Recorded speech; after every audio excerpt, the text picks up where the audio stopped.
But it says it's also broadcasting live on 95. Is that true? Okay, so this is the book that we got there. Yes, I've actually halfway through it. So you gave it to me? Yeah, David did. He's Okay, so this is an I accurate. got one for you. Did you? Well, in case I want to read it twice. Yeah. Or we can give it to someone. I know.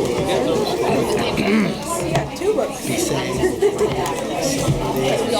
it different than your? Yeah. No, I'm coming right up the course. Okay. I also, I was conversing. Of our princess created me like Miss Earl is new. So. Yes, Is Jeremy okay? oh, we've already had conversation.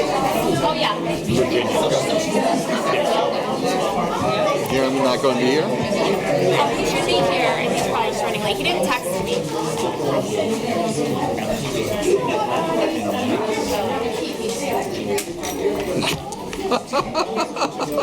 Look at all these people.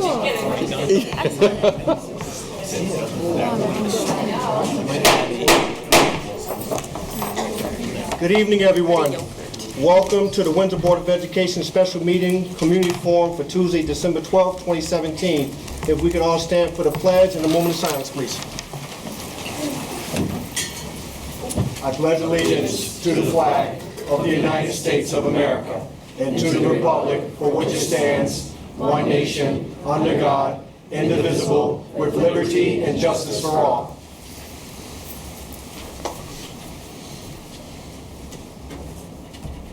Thank you. Please be seated.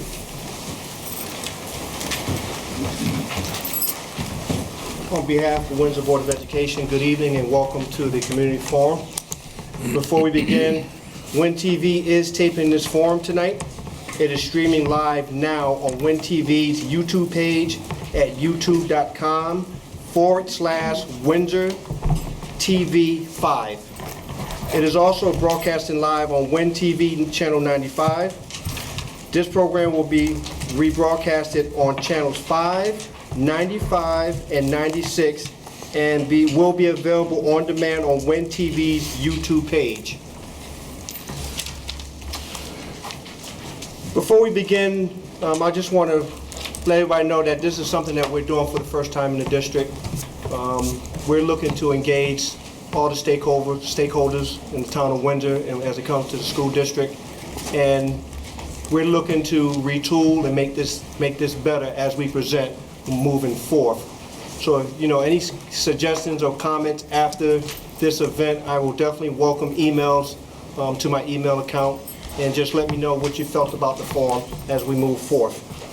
The format of this forum is going to be simple. We're going to have Dr. Cook bring forth his presentation to address some of the things that we heard at the last meeting during audience to visitors. After which, he will take any questions as far as his presentation from the board and the public. After that, we will not have a typical audience to visitors. What we will have is, if you have something that you wish to address the board on, you will be allowed to come to the mic. You will be given a time limit of 5 minutes. Like any other audience to visitors, any comments against any employee or child other than your own is prohibited. And what we want to do is promote civility as we're trying to have a community engaged discussion. When we have audience to visitors, it's typically the audience speaks to the board, but the board is not able to engage you back. This is a different type of forum. You're going to be able to speak to us, we're going to be able to speak to you. If I feel as chair that we're bordering on something that violates human resource issues or being uncivil, I will ask any speaker to suspend at that point in time. I expect us to have some difficult conversations in here tonight, and quite frankly, we welcome the difficult conversations tonight. But if we're going to have difficult conversations, we got to also make sure that,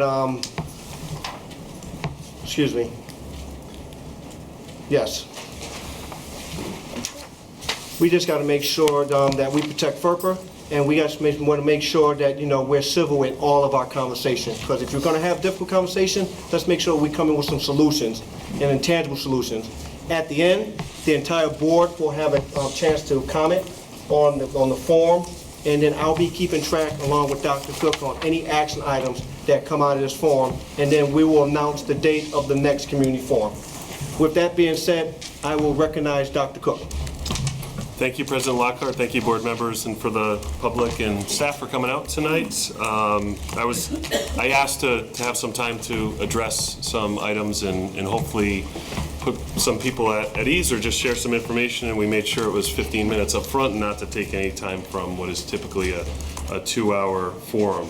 I did have my comments printed, or notes printed, I should say, and placed over on the table because I know there's a lot, and I didn't want anyone to feel that they needed to take notes or try and follow everything writing verbatim. So I did place my notes on the table, and I wanted to make sure as I start to be very clear that everything I say is not meant to be an inclusive list of everything we do, because as I said, I have 15 minutes, and so that really wouldn't allow me to go through each and every item that we're working on in our schools or things we're doing. But I wanted to highlight what each of the buildings is doing, as well as what we're doing district-wide. So one of the first places we started with and wanted to share was our physical safety. And so if families and staff have followed, we've applied for numerous grants through the State Department and also directed board budget money towards physical safety of our buildings and also staffing. And so each elementary school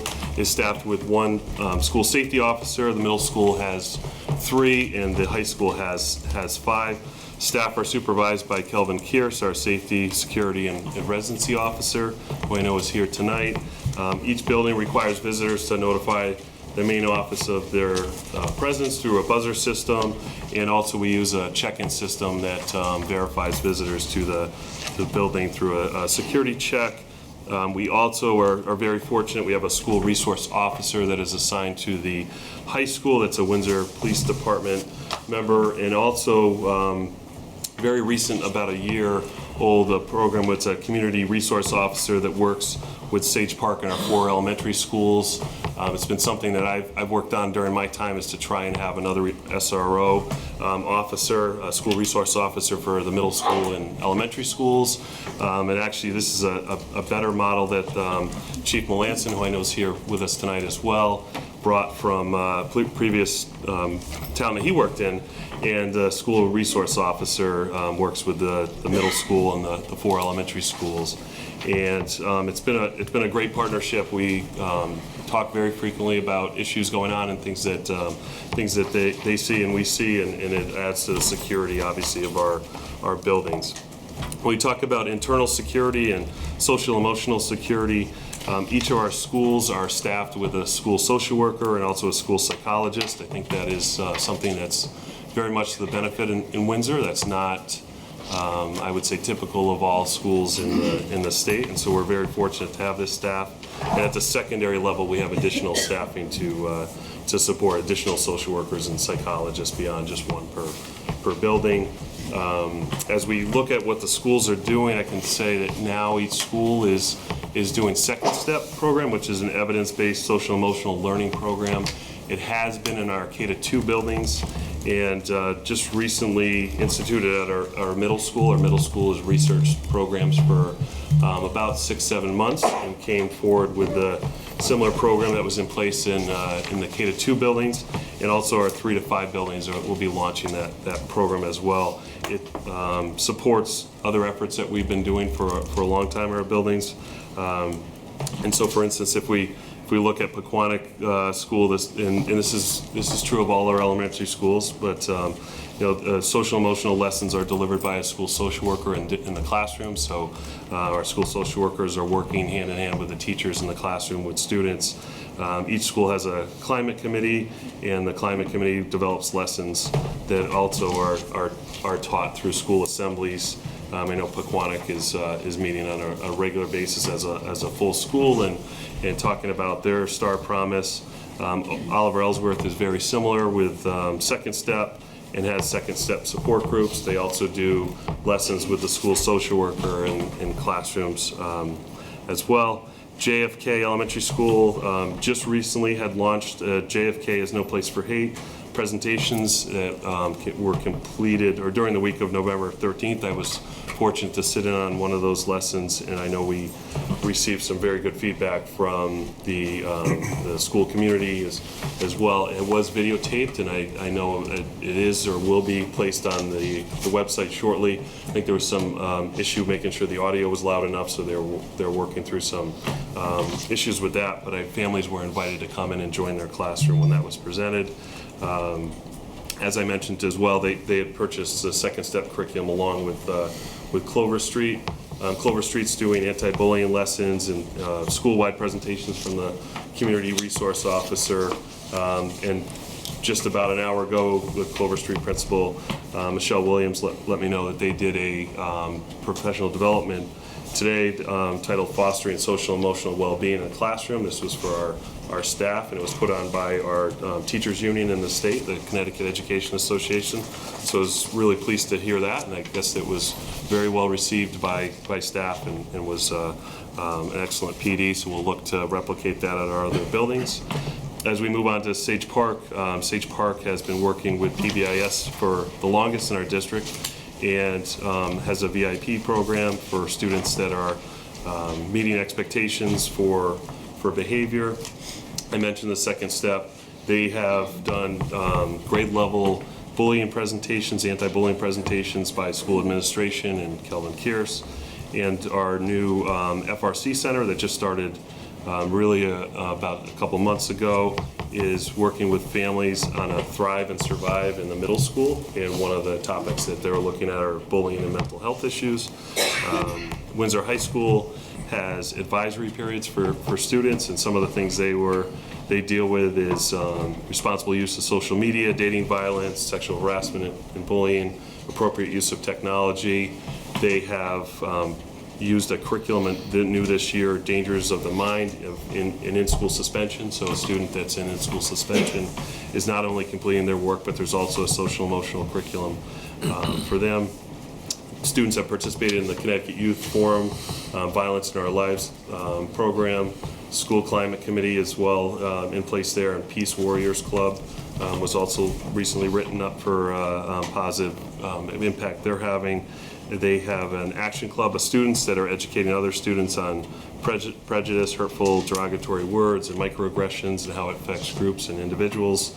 And they have a new project titled Project Safe, Project Sure, which is safe, understanding, and responsive environments. And so those are many of the things that were in place. And so, and some of the things that we've been looking at or had been looking at prior to the November board meeting is we had set up, or we're in the process of confirming a community presentation by Joanne Freiberg from the State Department of Education. She's been in district before, and she presents throughout the state and even nationally on school climate, bullying, and character education. That would be something we'd look for her to work with families at night, but also potentially with students during the day. We also realize a need to bring back in, and this, it really should be an annual event, but it's not inexpensive. But we've used Scott Driscoll from Internet Safety Concepts before to speak to middle school students about internet safety, and his presentation to families at night has also been very well received. Scott presents throughout the state on that. One of the items that came forward from families that we heard loud and clear that needed to be addressed, and so I asked our Office of Family and Community Partnership to really look at this, and you'll notice draft guides for each level, and we're looking to finalize those within the next week or so. But it appeared that families did not always know the ways that they could utilize, the methods they could utilize to address any concerns they might have. Because we expect that there's going to be times when there are concerns and there's things that they need to share. And so we wanted to make a very clear guide in terms of how that could be addressed. So for instance, at the elementary level, it's always our preference that a family, if they have a concern in the classroom or something they are not sure about, to address that concern first with the teacher. The teacher is is really at that point the best person to answer those questions. They're in the classroom with the students all day and are able to address that if that's not something they feel comfortable with, or if there is maybe a concern that they feel is not appropriate at that level. We want to be clear that there is the principal and other supports within the building, and then finally, if it's something that's not be able to work out at the building, that they address that to the superintendent's office, and it's we even share on here how that may be handled through there. So somebody contacting my office could be addressed to Steve Carvalho to handle if it's a special education issue, to our assistant superintendent for human resources, Terrell Hill, if it's might be an employee issue, for Dr. Santasha Oliver, if it's an issue with curriculum, it might be the person that would call you back, or it might be something I'm calling the family back on to hopefully address. But I think that's something that we've utilized, that type of guide in the past with families at the high school when there was concerns over families maybe not understanding that they could override or what kind of say they could have in their course selection with their students. And so we wanted to replicate that idea here. And so Russell Sills, through his office, has created this guide. Hoping to feedback on that, but like I said, we're hoping to finalize that in a week or two and get that up on the website and get that out to families so they always have that.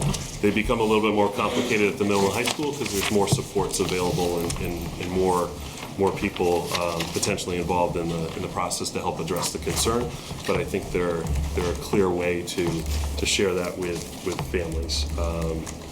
And then a final note that I wanted to share, we are researching, as we have been, with additional technology tools available to monitor some of the mean behavior that might occur online or between students.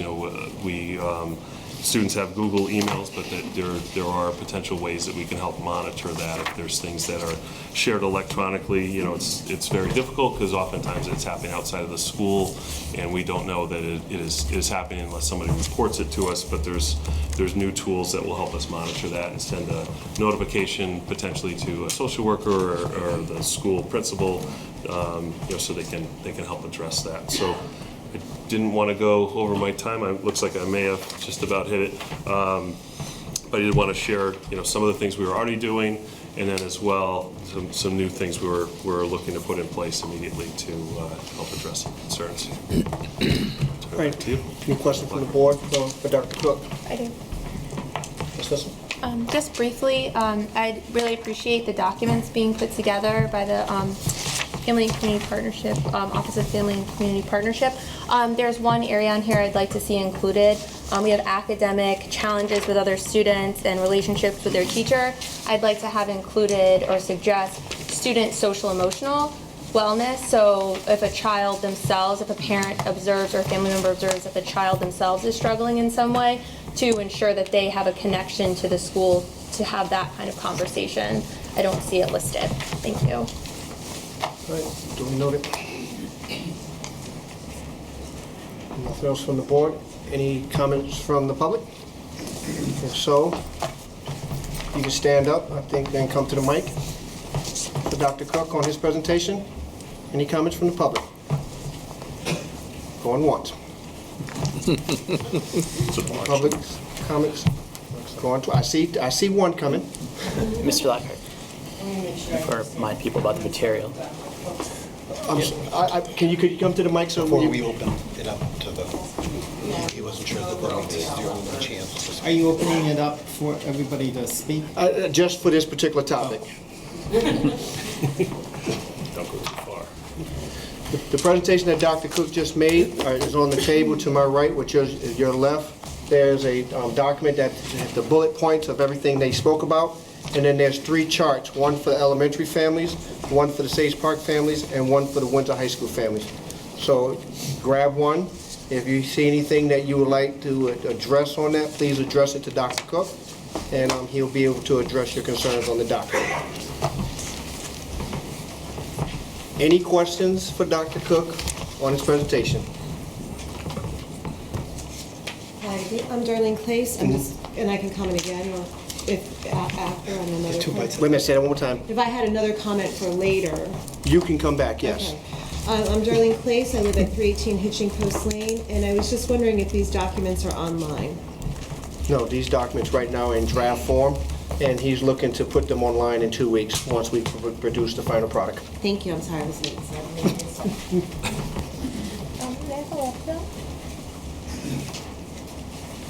Okay.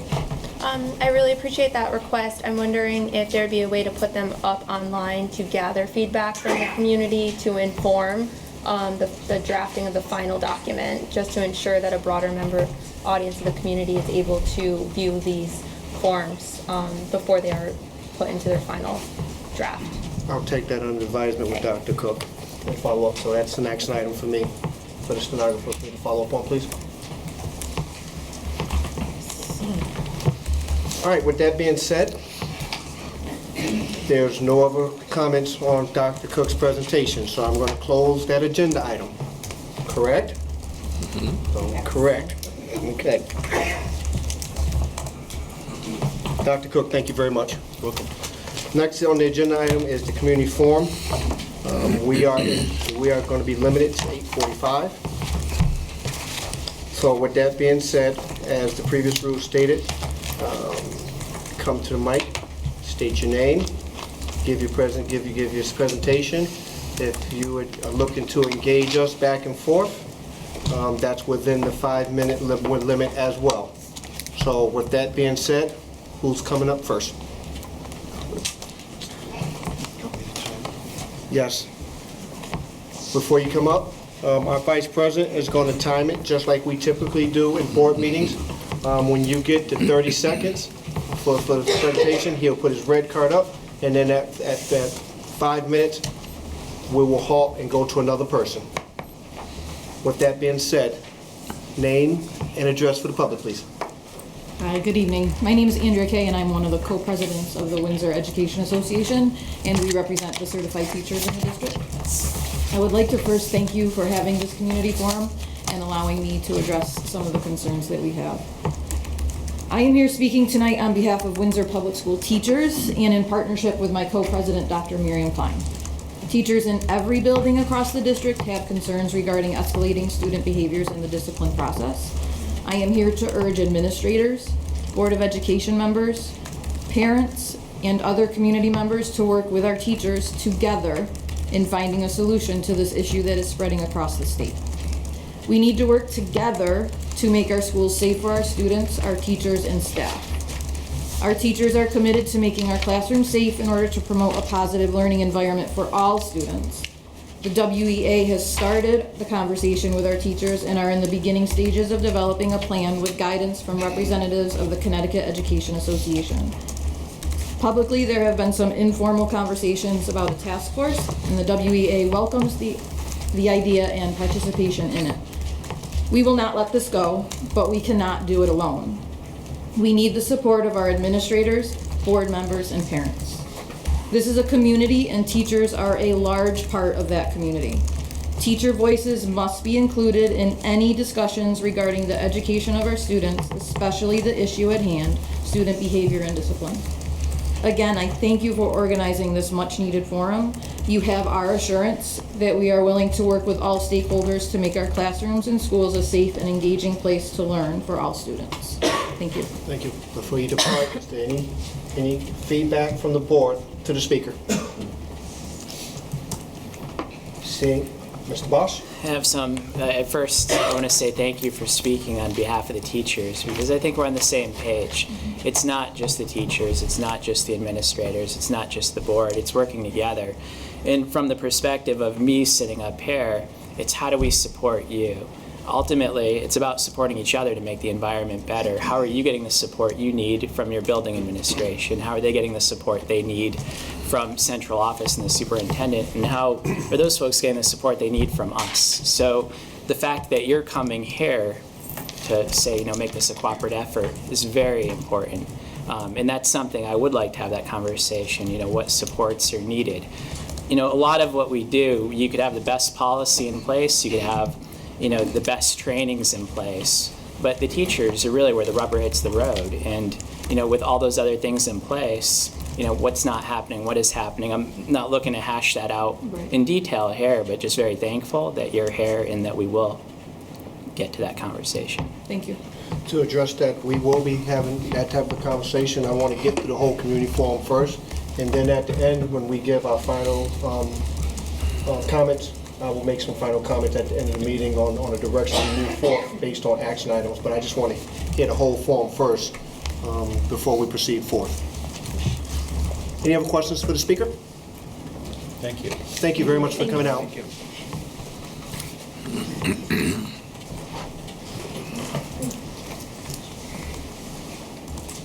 Hi, I'm Kate Morgan. I live on Apple Tree Lane. I have 2 children in the district. I was born and raised in Windsor. I had nothing but appreciation for the town, the schools. Although I didn't attend Windsor Public Schools, my brother did. And I'm very grateful, like I said, for everything and the supports that are provided for certain areas and things. Right now, my concern is the socio growth and environment that our children are currently learning in. The schools, I've had a great relationship, I like to think, with our principals and with the staff at both elementary schools my children attend. However, the bullying that's been happening, the reports that have been put out on social media, it's all heartbreaking. And as she had said, we're a community, and as such, I feel it's not just up to the teachers and the staff or you guys or the superintendent's office to fix it. I think we all have to step up and say enough is enough. And maybe the idea of a task force or a group would be phenomenal. Get a couple of people involved from each aspect and sit down and try and brainstorm and come up with ideas, because something's not working. And as a community and as a mom, and I think it's any other parent, it's up to us to fix it. It's our children who are at stake for this. So I'm really hoping that something positive will come out of all of this, and Windsor schools will still be good and hopefully even better than what's being reported right now. And my son's been the target of bullying and has had his own issues. And like I've said before to anyone, I know he's no angel, but what 10, 11-year-old boy is. And we all need to learn what's acceptable and growth and maturity wise and behaviorally wise, what's acceptable, and when it passes the line. And as a group, we all need to figure out how to handle that. So that's my spiel. All right, before you leave, Yes. I'm going to open it up to the board, but I think you will be pleased in the direction that I think we're going to go with this, and I'll make sure that I personally tap you on your shoulder to participate. Thank you very much. All right. With that being said, any comments from the board to the speaker or questions? Just a comment. Ms. Blackburg. Thank you. And in thinking about tonight in the community forum, I just think as parents, board members, the community, it's really important for us to recognize that this is a pervasive issue in our state, across our country. And I think you stated it very clearly that it's something for all of us to work on. It's not just about the board, parents, whatever other stakeholders there are, but I'm grateful to hear that another community member, along with all 9 of us up here, we recognize that it's a community issue that we are willing to deal with. So just really want to applaud you in taking the time again to be here with us to share that. And again, for all of us to look at it like that. This is a community concern. It's a community issue that we're going to face together. And however we go about that, we'll craft that. But thank you again, and just want to keep it out there tonight at the forefront. This is a community issue. It's not about any one particular child, one group, whatever you want it to be. It's a community issue that we need to deal with. And that's how strongly I feel. I've fought, and I fought for my kids, and I expect any other parent who would do the same. And to get to this point, I voiced my concerns about what my son has gone through, what we've gone through. And like I said, it's nothing to do with the staff. It's the community as a whole. There's something broken there, and that's what needs to be fixed. Thank you. You're welcome. Thank you. Question. Oh, yes. Please. What information would have been helpful for you to receive when you began work, like you said, you said the word fighting. Fighting would be the wrong word. Yeah, but I'm so I just advocating wanna- for my child. Yeah, advocating. So what information would have been helpful for you to receive up front? I like, let me start off with the positive real quick. I really do love the open door communication I have at the school, up front and honesty. I have no problem calling.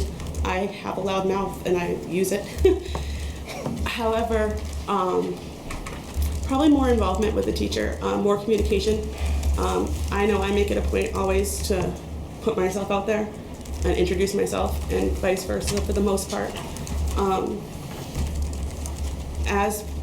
I just think more communication is always good. I had a meeting yesterday with Dr. Cook and Ms. Ravanola and Mr. Gaffney, and it was phenomenal. And I had some concerns about Aiden going to middle school next year, being around a larger group of students and how he's going to handle that, considering the turbulent beginning of the year he had. Come to find out, all these excellent programs exist. And I mean, I think educating the community more on what the positives are, maybe we can start to see the positivity a little bit better instead of always focusing on the negative. Not to diminish the negative, because that's still there. But I think just more open communication about what the benefits are and how all the students can access the same resources. Can I just ask a follow-up? So for example, like this help guide, knowing like some of the resources that are available, and also maybe like the second step program, which is the evidence-based program that is being introduced, like maybe like learning about that as a parent. Yes, learning more about the second step program. When my son started kindergarten, we were all informed more about the PBIS system. Once again, systems all have their flaws and all have their benefits. It's just counterweight balance, trying to find the right balance. But definitely more communication and more understanding, I think, to the parents and other community members who are invested in, grandchildren, nieces, and everybody else, so we can all be on the same page. Thank you. Thank you very much. Thank you.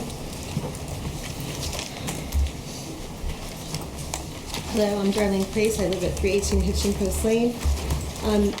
So I just want to encourage the board, and maybe that's the action you're looking at. When you fill a room like this with this many people around one issue, it's certainly important to consider putting together some kind of task force or action group to come out with some items. Some things that I would just suggest is, I think these guides are a really good first beginning point, but frankly, there's a lot of really good best practices out there already. So if you look in Boston school systems, the DC school systems, they have very robust guides.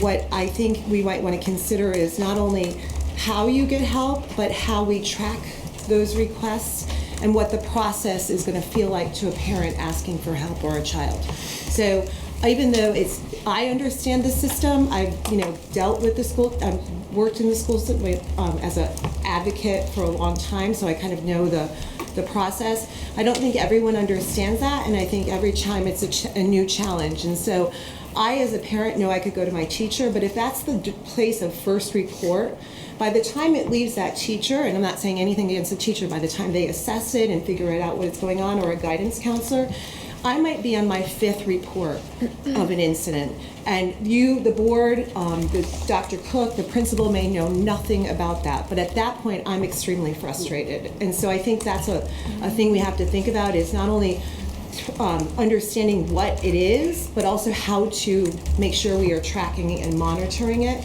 And I think we should be transparent about that. I think we should understand, as citizens, how many bullying reports we have, how many have been founded, what's been the outcomes of those. And I understand it's all very confidential, but there's ways to make public information out of confidential information. And so I would encourage you to be transparent about this. I think that this room speaks to the enormity of how important this is to this community, and I know each of you personally, and I know it's very important to all of you as well. So I just want to see us not lose focus of some of the things that we really need to do to make sure this is a foundational, systemic change. Thank you. All right, before you leave, any questions or comments for the speaker? I have a question.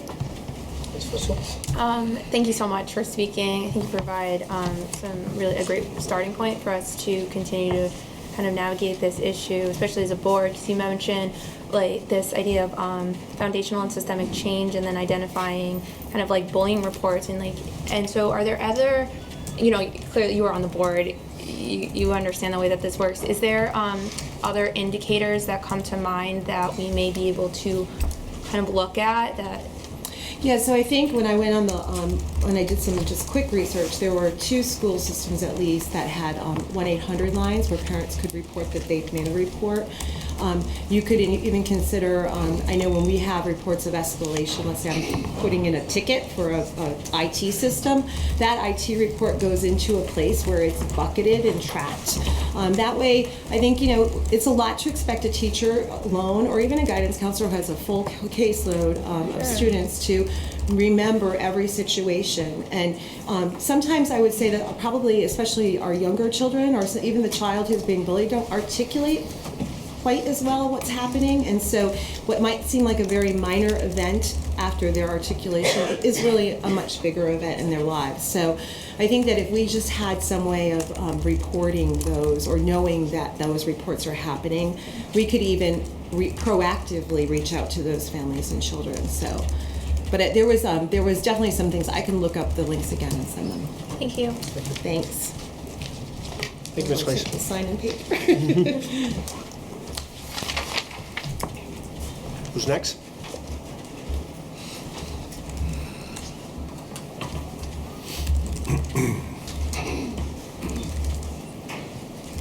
Thank you. Name and address, please. Siobhan Sanders, Kennedy Road in Windsor. Yes, ma'am. Didn't really come to speak again, but just a couple things. Back on November 13th, like it says here, they had the presentations for the classrooms. Everything went great for about 3 days. And then things kind of fell back into the norm for my son anyway. And my son is 8 years old, just to remind you, in the 3rd grade.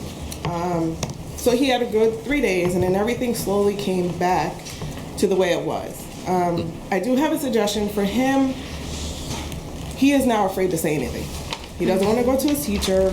He doesn't want to write a secret note to the principal because he's afraid if any of the kids see him, he's going to keep getting teased.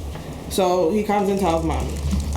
For me as a parent and still kind of learning how things go, he kind of skipped over his teacher because of some other things. She wasn't around for a little while. So I kind of deal with the vice principal a lot, which is fine, but it's, gone probably a little bit higher. But I feel like I'm leaving a teacher out. And there's times where I'll get another call from maybe the library specialist about things that have gone on, because they've called me a few times about children bothering my son, and then his teacher isn't getting that report. So I'm a little bit confused as, am I supposed to notify everybody and send out 5 emails once a teacher calls me? I don't want to feel like a tattletale, like, oh Lord, here comes Preston's mother again, or something like that. But if his teacher doesn't know that a whole bunch of stuff is happening at recess, at lunch, in the library, where do we start? What else? There were some more major things that happened. Some of you on the panel are aware of.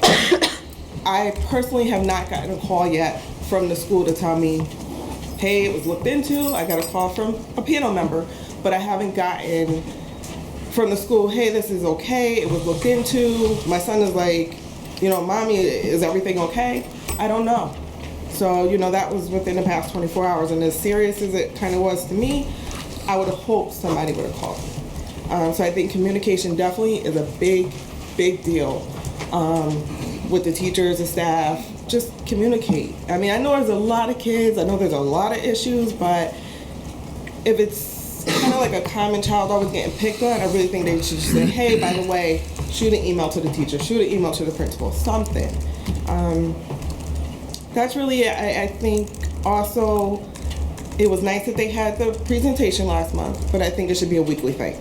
I think it's so bad in the school district that every week they need to have something on hate, bullying, fighting, everything. Just don't do it, yay, we did it, watch the video again. No, there needs to be classes, and it almost needs to be like a extracurricular or something just to keep it going.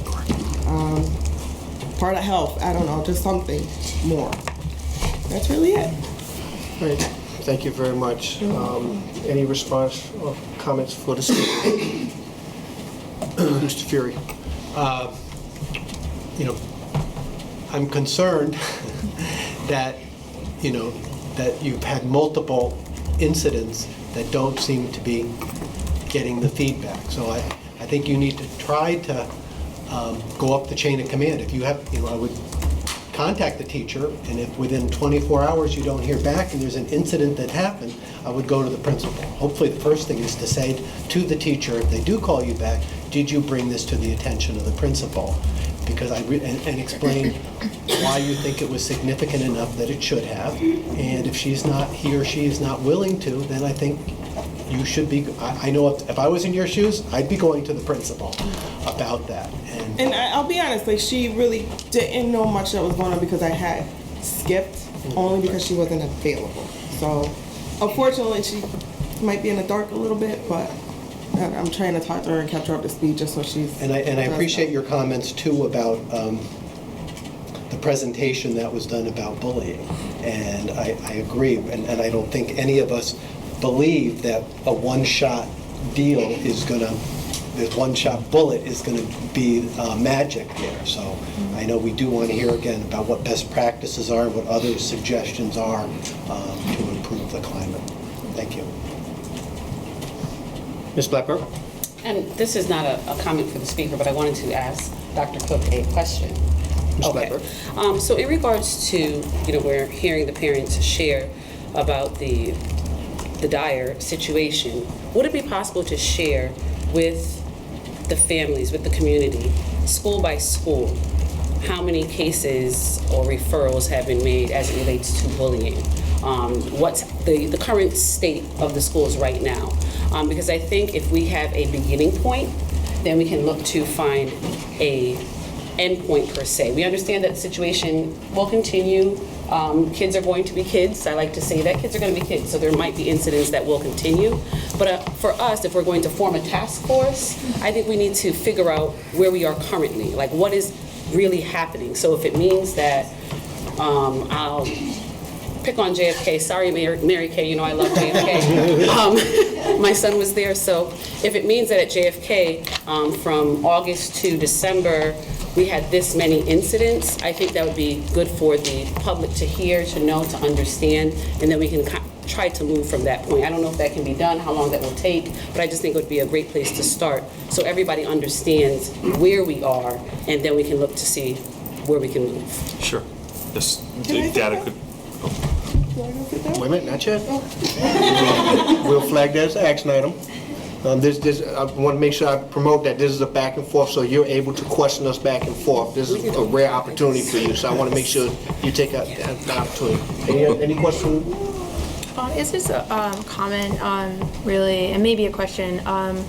So I just want to really let you know that I hear you, and when you say that you don't want to be that mom who's like always calling and being viewed as like the tattletale, and how frustrating it can be when you feel like you have to be like you're the sole advocate of your child, and you're making like multiple reports, and it's like not necessarily like not getting you the response that you feel like you and your child need. So that's a reality. And so I really want to thank you for coming out this evening and continuing to pursue this and advocating. I'm wondering what limits you, like what prevents you from going to the next level, kind of taking it to the next, I don't know, person in the chain of command. I don't really like that language, but I'm going to honor it. So the next chain of command. Well, normally only because of the time frame of the things happen, I dealt with the vice principal most of the time. And then more recently, from last month's Board of Ed meeting, I met Dr. Cook. Okay. So he's aware of some things now. So that's pretty much where I am right now. Everything's just kind of, I think, coming more to light past Mr. Sorry, I know we're not supposed to say names, past the vice principal. So now it's just kind of, what do we do from here?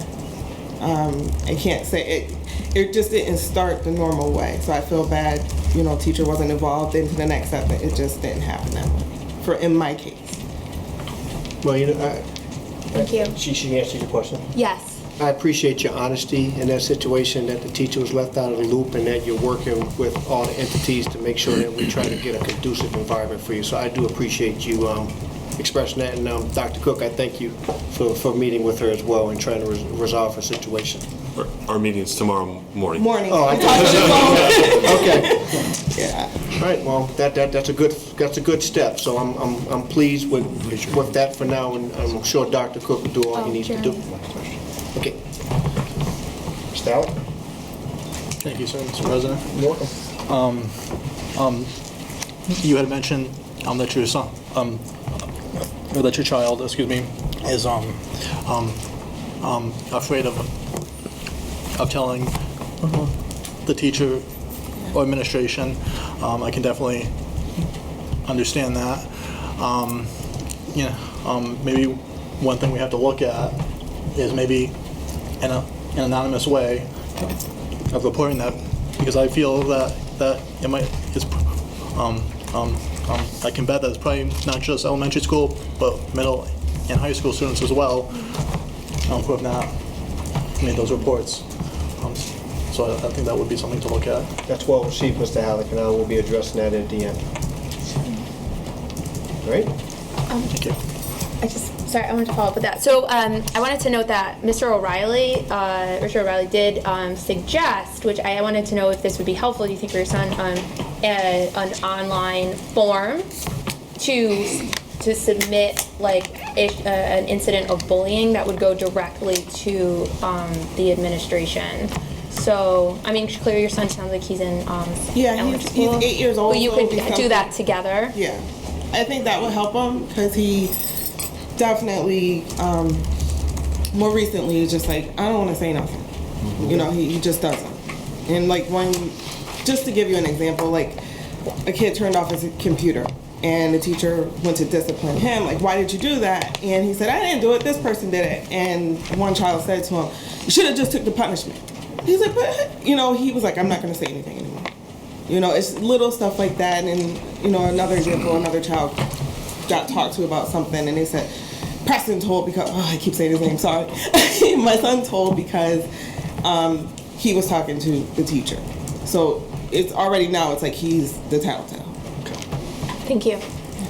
Thank you. Thank you very much. Thank you.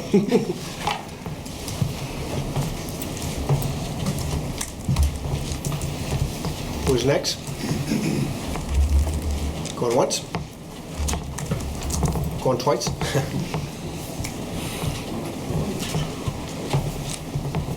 Hello. Good evening. Good evening. My name is John Castorino, 48 Arrowbrook Road. I'd like to talk to you about how much you're spending on your teacher's traditional pension plan versus the cash balance plan. A traditional pension plan says that you average your highest 5 consecutive years of salary times 1.4% times your service, plus any salary over $55,000 times 2% times your service. Here's an example. A teacher making $75,000 with 20 years of service would have a benefit of over $23,364 a year at age 65. If you put that out to a life expectancy of 30 years, that's over $700,000. On a cash balance plan, a typical cash balance plan, a participant's account is credited each year with a pay credit such as 5% of their compensation and interest credit either from a fixed rate or a variable rate. When a participant becomes entitled to receive benefits under a cash balance plan, the benefits then are received are defined terms in a cash balance account. For an example, a person has $100,000 in their cash balance account with the 20 years of service. Their approximately payout or their monthly or yearly payment would be $8,500 a year. That comes out to be $255,000 if you put it out life expectancy for 30 years. That's a big difference. Your custodians who clean the school salary average between $26 and $27 an hour. Office building cleaners salary average $13 an hour. Both do the same thing. they clean. The Board of Education must start outsourcing this work to a cleaning company and stop paying over $1 million for approximately 36 employees. In addition, surrounding towns already outsource this cleaning positions. The word overtime should be deleted from the Board of Education's vocabulary list. Comp time, flex time, or employee status change from non-exempt to exempt should be used in place. Last year's budget included over $100,000 for overtime. The Board of Education spends approximately $40,000 for salaries and benefits. Let me be perfectly clear with my conclusion. Stop wasting my money. That's it. Any comments from Mr. Casarino?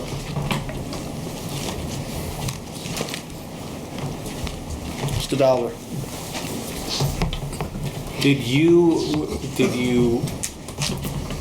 Were you looking to make a comment, or were you looking to ask us a question about whether a pension plan compared to a cash balance plan would be better? Or were you looking more along the lines of that we should just outsource all the cleaning and not even have to worry about any sort of defined benefit plan? No, what I'm saying is you have a traditional pension plan. Yep. Very expensive to fund. Very much so. The taxpayers of Windsor and the taxpayers of the state of Connecticut cannot afford to pay the amount that you're paying a person who has this traditional pension plan. We just don't have the money in the state. So my thing is $700,000 versus $255,000 with a life expectancy of 30 years. That's a big difference. If you times that by just 100 people in your defined benefits plan at a traditional pension plan, that's over $70 million versus $2,555,000. That's a big gap, As far as the custodians go, they're cleaning people. They clean schools, just like office people clean offices. To me, I think it needs to be outsourced. I don't think it should be included in with the Board of Education's budget. You'll be able to, wait a minute, you guys will be able to make comments to the speaker. I want to make sure the board is addressed first, because I want to make a comment as well. I want to recognize Dr. Cook first. So thank you. So Mr. Casarino and I have had this conversation before, but I don't know that the audience is aware of that. So the town of Windsor, the Board of Windsor, has zero control or say over the teacher's pension plan.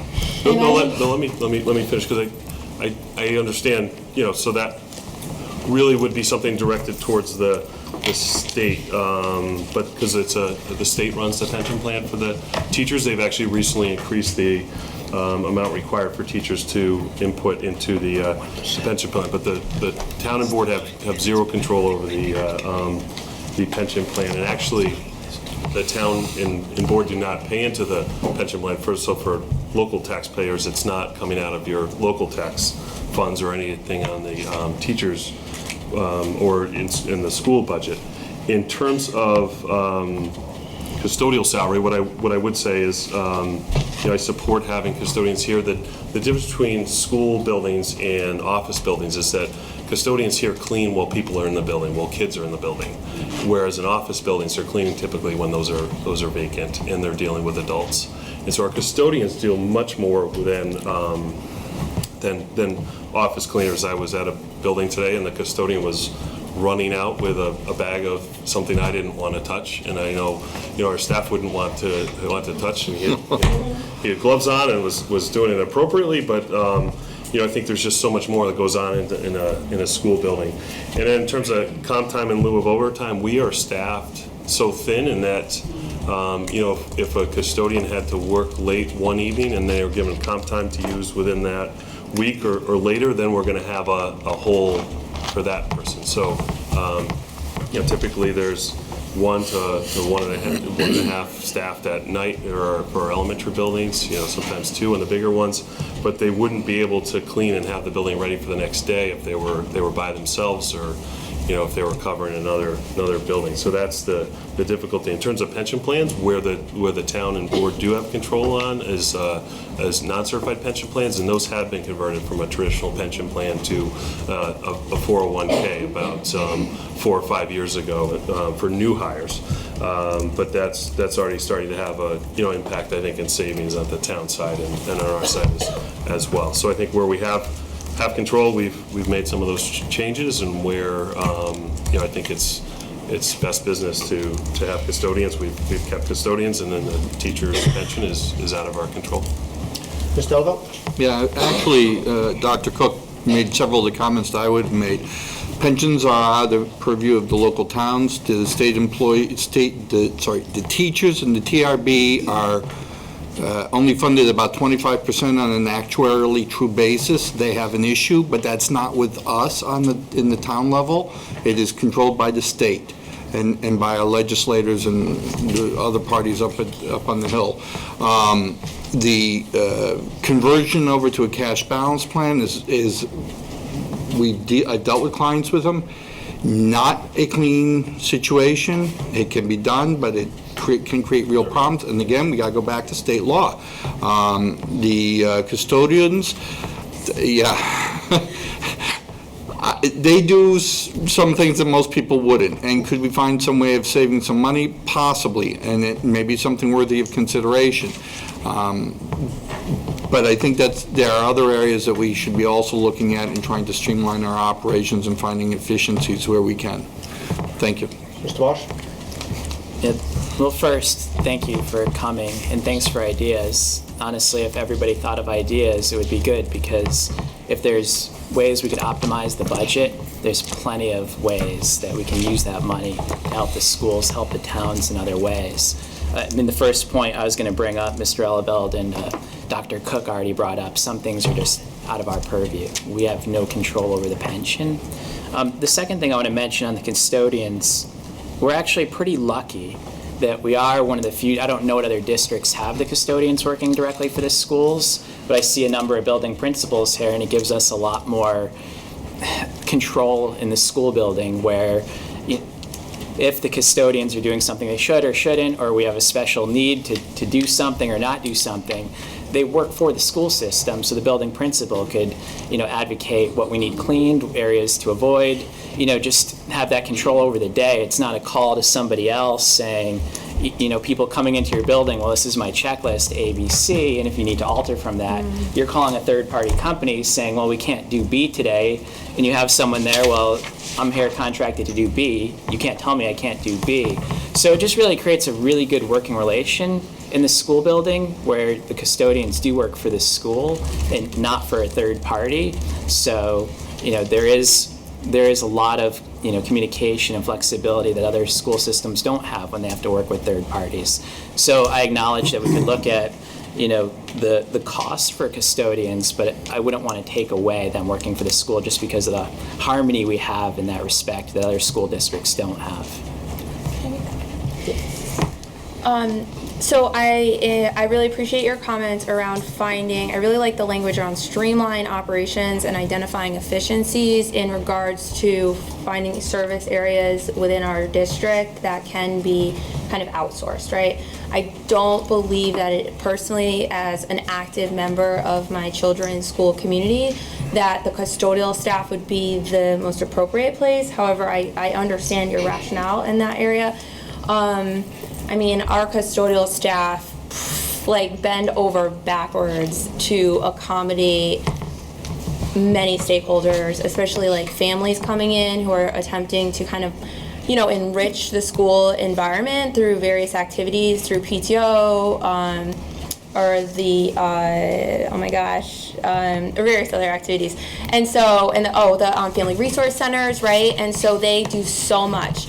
I would say that also I'm in a position personally as a board member, against regionalization. I am not encouraging that in any way. So I would want to really be thoughtful when we go to outsourcing any sort of service, because this kind of community forum, if moving into a regionalized model, would be less likely to happen, and the individual interests of community members like yourself would be not as open to being received, and it will be the programming will not be able to be appropriately tailored to the individual needs of community members, students, and families. It's less likely. So I just want to caution us as we do in look at those areas of outsourcing. So thank you. But I appreciate your comments. So As far as overtime, we're going to provide the services that we need to for our children. And if that requires us to pay overtime to make sure, one, the first thing is safety, and two is educating of our children, we're bone thin in staff as it is. We're asking our teachers, our administrators to do a lot with a little. I understand fiscal responsibility. This board is not wasting our money. We're trying to do a lot with the pool of money that we've been blessed with to educate our children. These teachers, these custodians, these administrative assistants, every single employee of this district is giving their all on a daily basis to provide for our children. And me personally, I don't think they get paid enough. They don't get paid enough.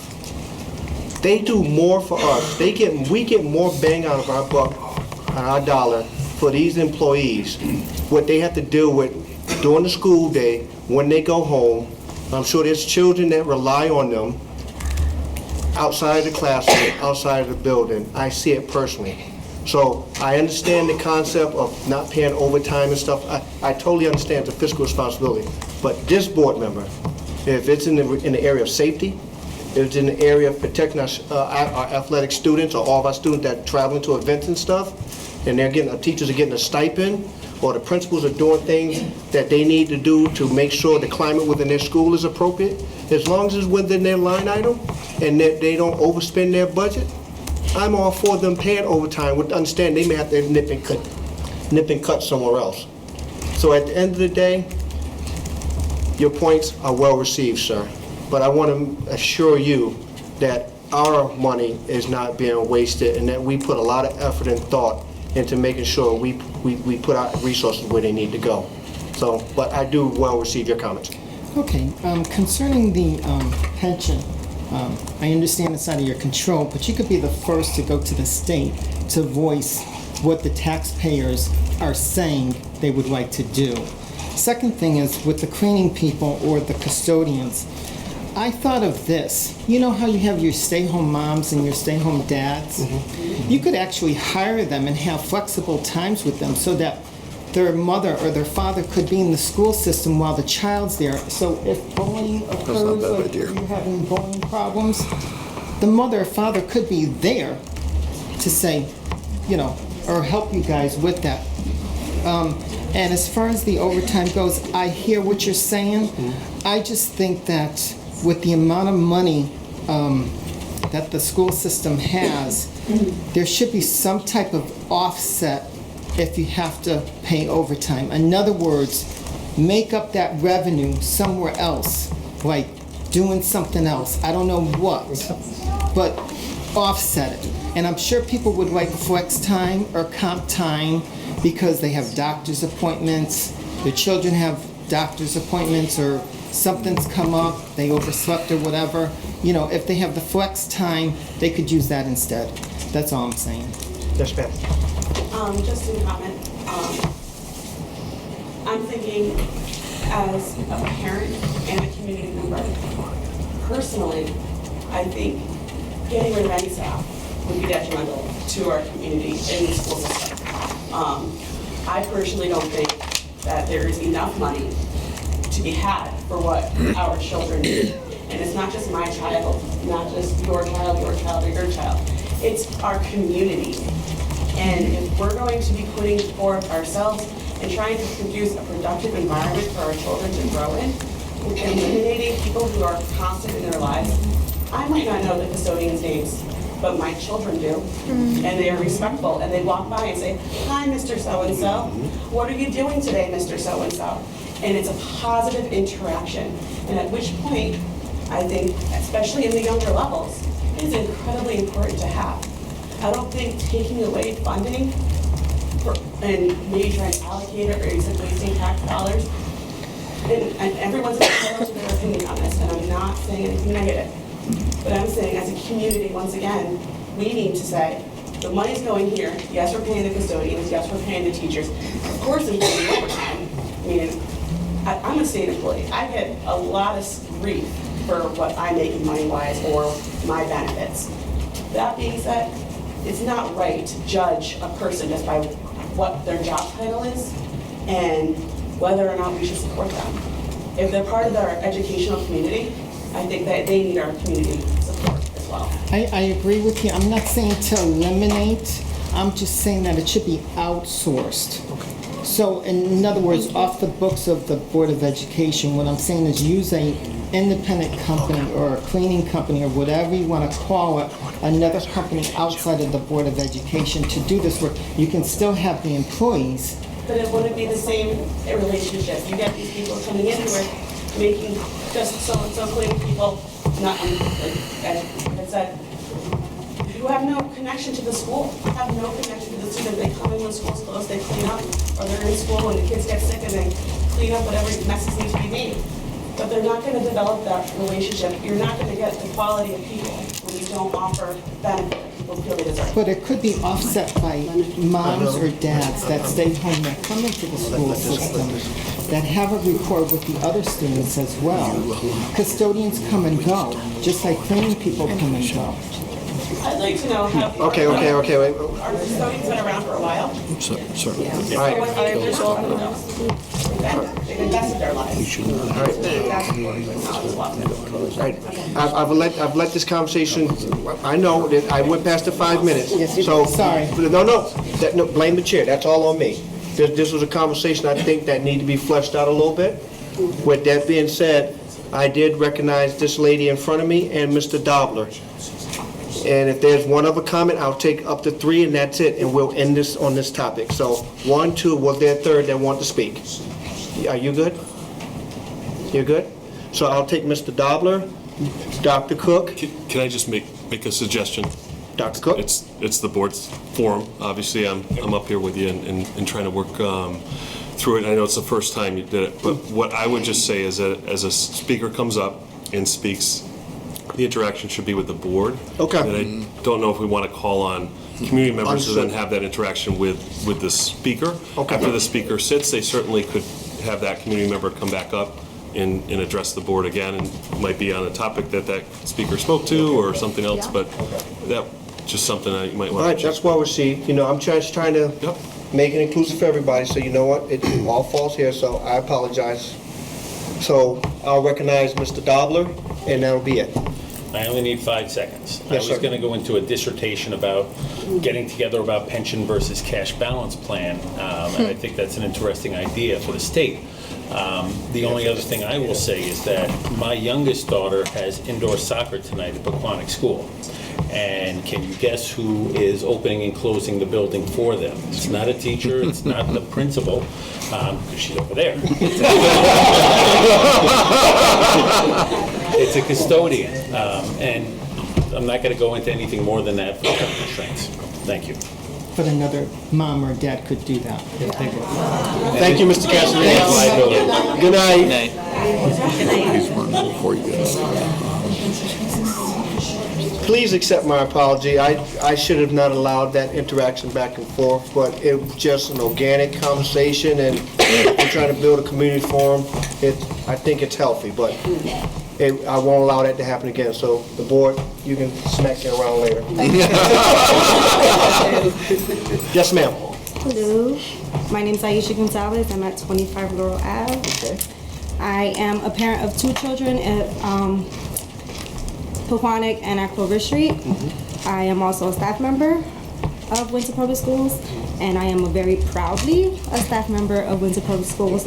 So I just wanted to come up here, and I'm a little fired up now because So I just wanted to point out that your idea of having a baseline or like a statistic as so that parents can know, you know, this is where we're at from September to December as far as how many incidents have been reported would be a good starting point for parents who don't realize that they might have children who are doing the bullying or children who are being bullied. I know my daughter doesn't open up to me as much as I would like for her to. But I wanted to speak on I think transparency is really important in communication, and clearly stuff is getting lost somewhere along the line. I don't have any personal experiences with this yet, and I hope I never do. But I think that would help us set a goal as to see how we can move forward and how we can get to that goal. I know at our school we start with weekly Monday morning meetings to address, as part of our school climate committee. And I think at the pre-K to second grade level, it's not, it doesn't revolve around that. But I think we have a really good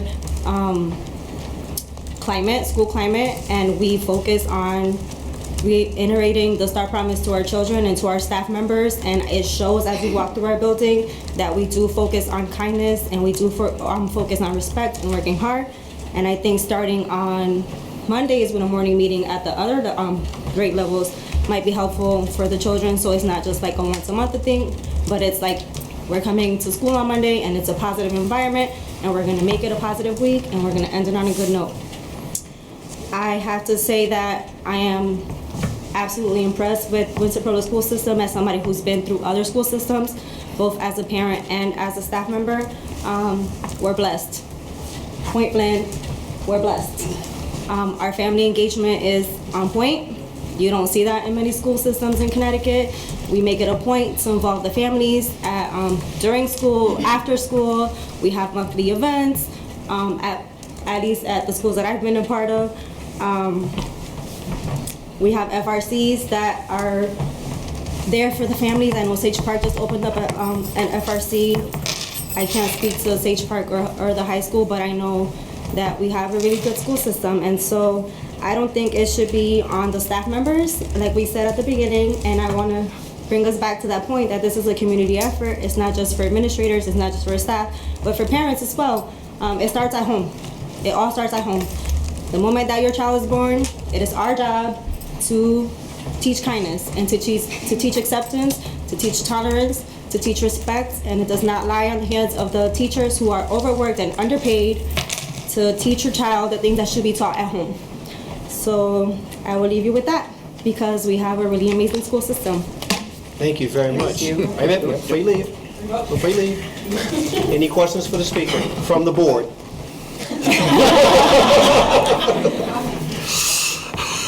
Ms. Delville. Thank you. Your final comment that it starts at the home is really, really important. And could we get that recorded and posted somewhere? Because I think sometimes parents forget. They have the child for effectively 16 to 18 hours a day, and the school has them only for 6. So what you said, I commend you for making that comment. Thank you. I also wanted to make another point that was brought up, bringing to light all the programs and initiatives that are already in place in the schools to the parents' knowledge, because I think we're tired, we're busy, we work. Some of us work 2 jobs, some of us go home to feed 3 children and then leave to our next job. So we are not aware of everything that's in the school system unless you're in the school system and actively looking. So I think bringing to light the programs and initiatives that are already in place and educating parents on that, and making them see that it's not just we're turning a blind eye. The school's not turning a blind eye. There's a lot of children. There's a lot of staff members. So we're not turning a blind eye, but how can you get involved as a parent to help us to end it? I mean, it's not ever gonna entirely end because they're children, but we need to work together. It does not rely on the school alone. Any comments? Any comments? Any comments? Any comments? Cecil? I got really curious when you said that it starts in the home, and I'm wondering, how do we, like, from your perspective, because I really appreciate that you wear many hats and you identified in that way, how would we go about, we collectively, like, go about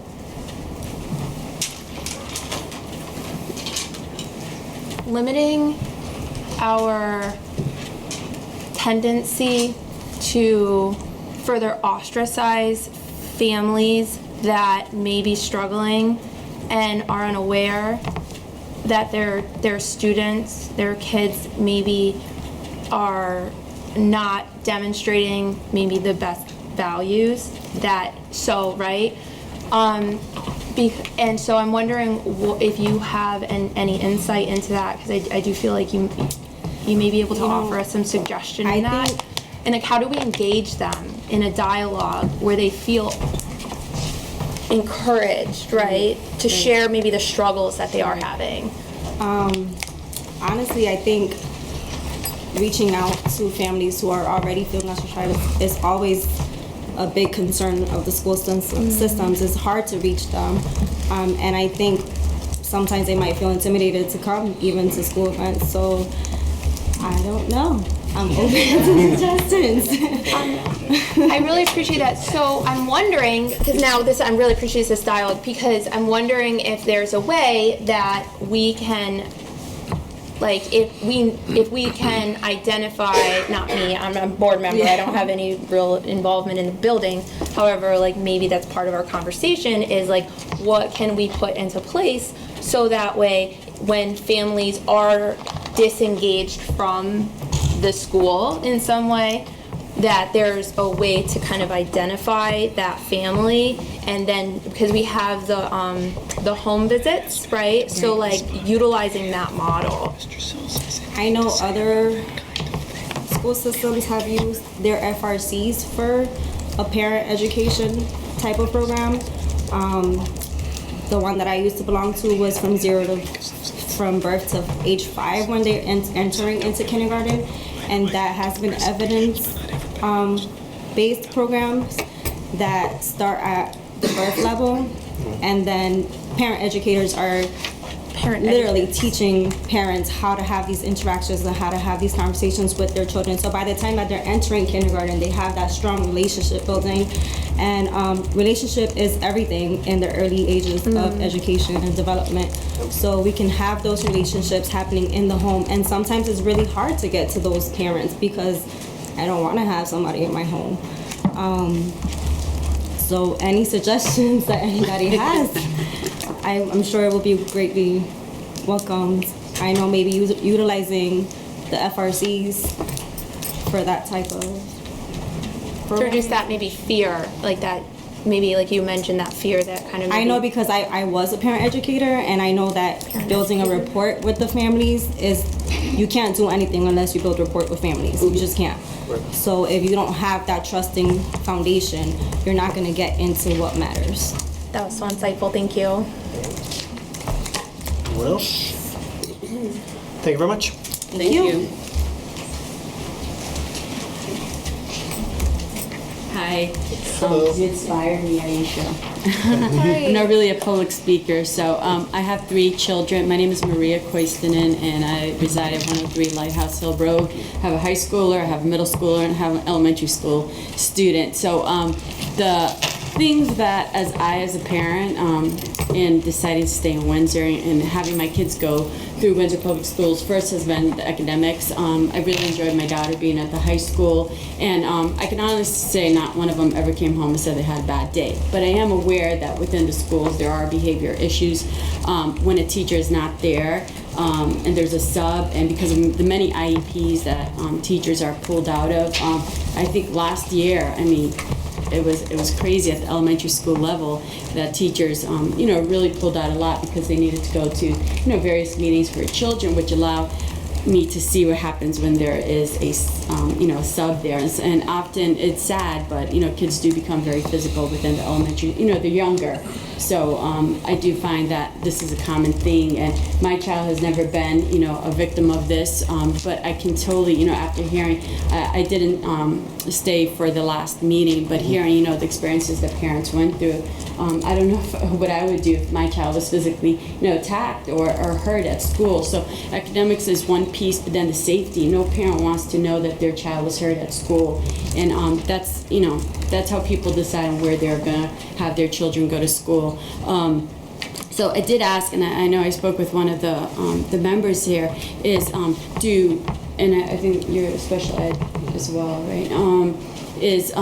Do our demographics in regards to how many children are coming into our school, has those needs changed? You know, do we have more kids with needs? I know when I go into, I volunteer in my kids' schools, and you know, do we have kids with more mental health needs? Do we have a lot of kids from DCF? Do we need to knock on those doors and say, hey, we need more support services? If we have an over-representation of kids from, you know, other towns, and again, I don't know the numbers, I know I bump into a lot of social workers when I go into the buildings. You know, do we need to have those systems come in? Do we need to have more of the mental health folks come into our schools? I know that I work a little bit with the coordinator for the new FRC, and I even asked, can we engage, you know, the youth services for them to do more programs? Can we engage the library for them to come in and do more programs? So as we think about, you know, if we do need a task force, do we need to have some of those mental health folks come into the school to provide services for those kids who are flagged as being, you know, we already know they have risk factors, they're coming from, you know, maybe a foster home, or they're coming from a home situation maybe the school's aware of. Do those folks need to be brought in for the fact that a social worker cannot, and I think our social worker maybe has been out a little bit too, you know, so do we need more of those mental health folks coming into our schools and providing that support?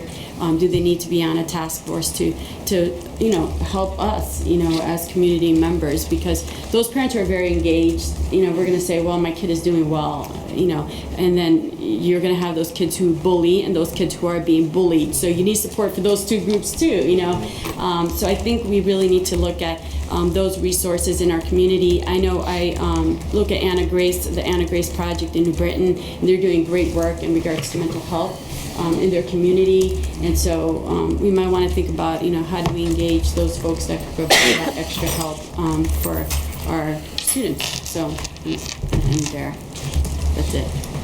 Any response from the board to the speaker?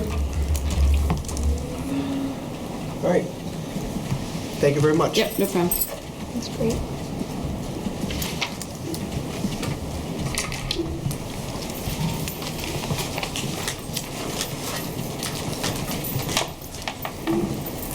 Hello, my name's Leanne Tyson, Giddings Avenue, and I'm both a parent of an 8th grader at Sage Park and proud Windsor educator.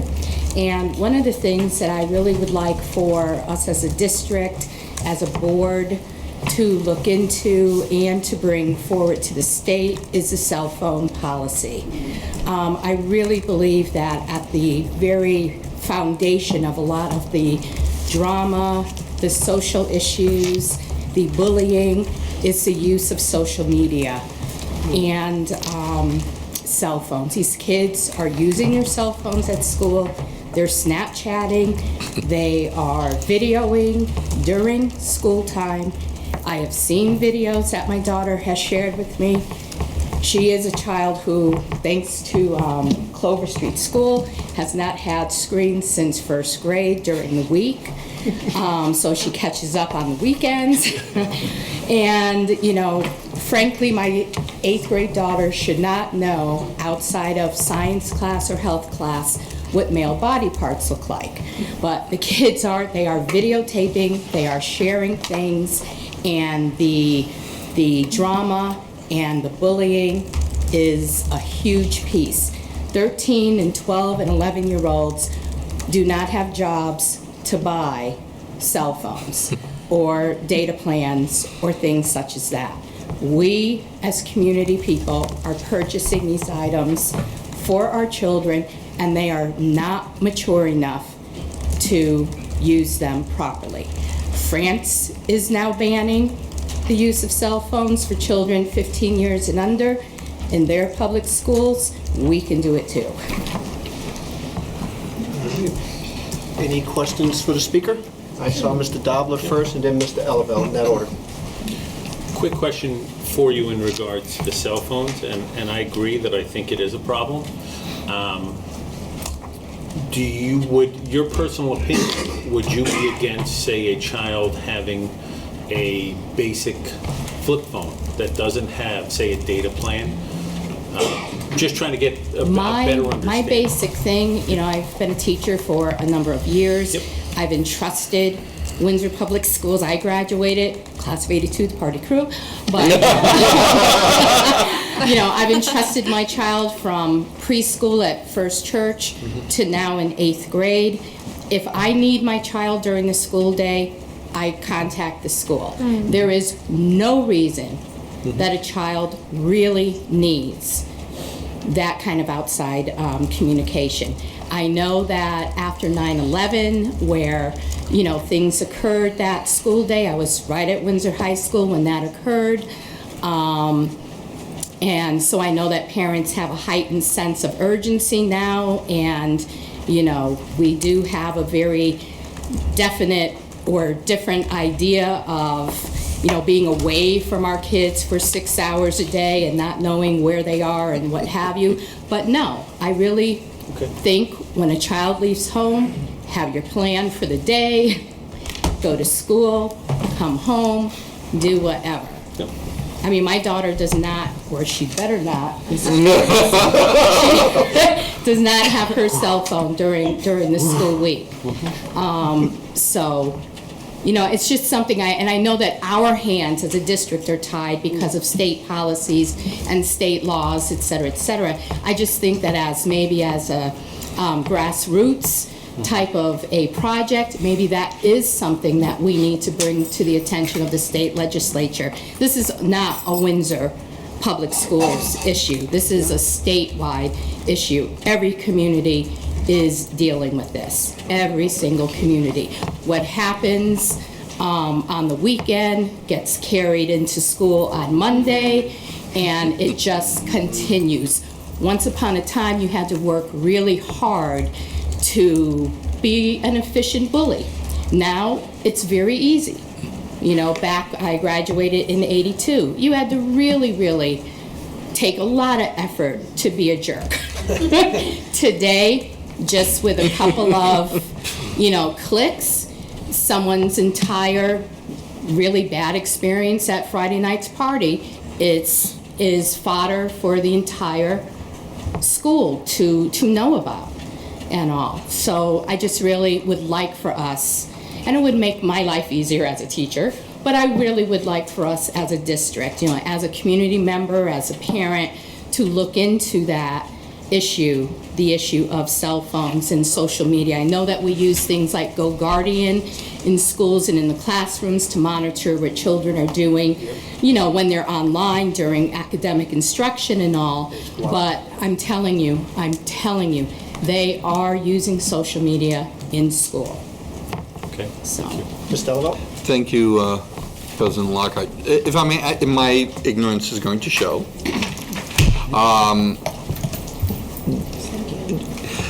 Do you need a data plan to connect? Are they using the Wi-Fi in the school system to be able to? It's not really needed with some of the plans. I'm not 100% sure. So the real issue is, and I can see, you know, some kids taking a video and immediately get spread to the entire school body in probably 2 minutes by sharing. Do you have any suggestions on how to solve that problem? Well, like I said, I think it's a much bigger issue than here. And like the other mom and Pequannock teacher said, you know, it starts at home. You know, why does a 10-year-old need an iPhone 10? You know, and that wasn't my value raising my daughter, and it really is a discussion I think that we as parents, as a community, need to maybe start having. It's a challenge, isn't it? It is a challenge, and I know that we can't say no cell phones because that's not on the law books right now. And you probably saw the article this morning from one of the founders of Facebook who's not real happy about how Facebook has become the new dopamine for a lot of brains because of that instant feedback. Every 2 minutes, you gotta check that Facebook,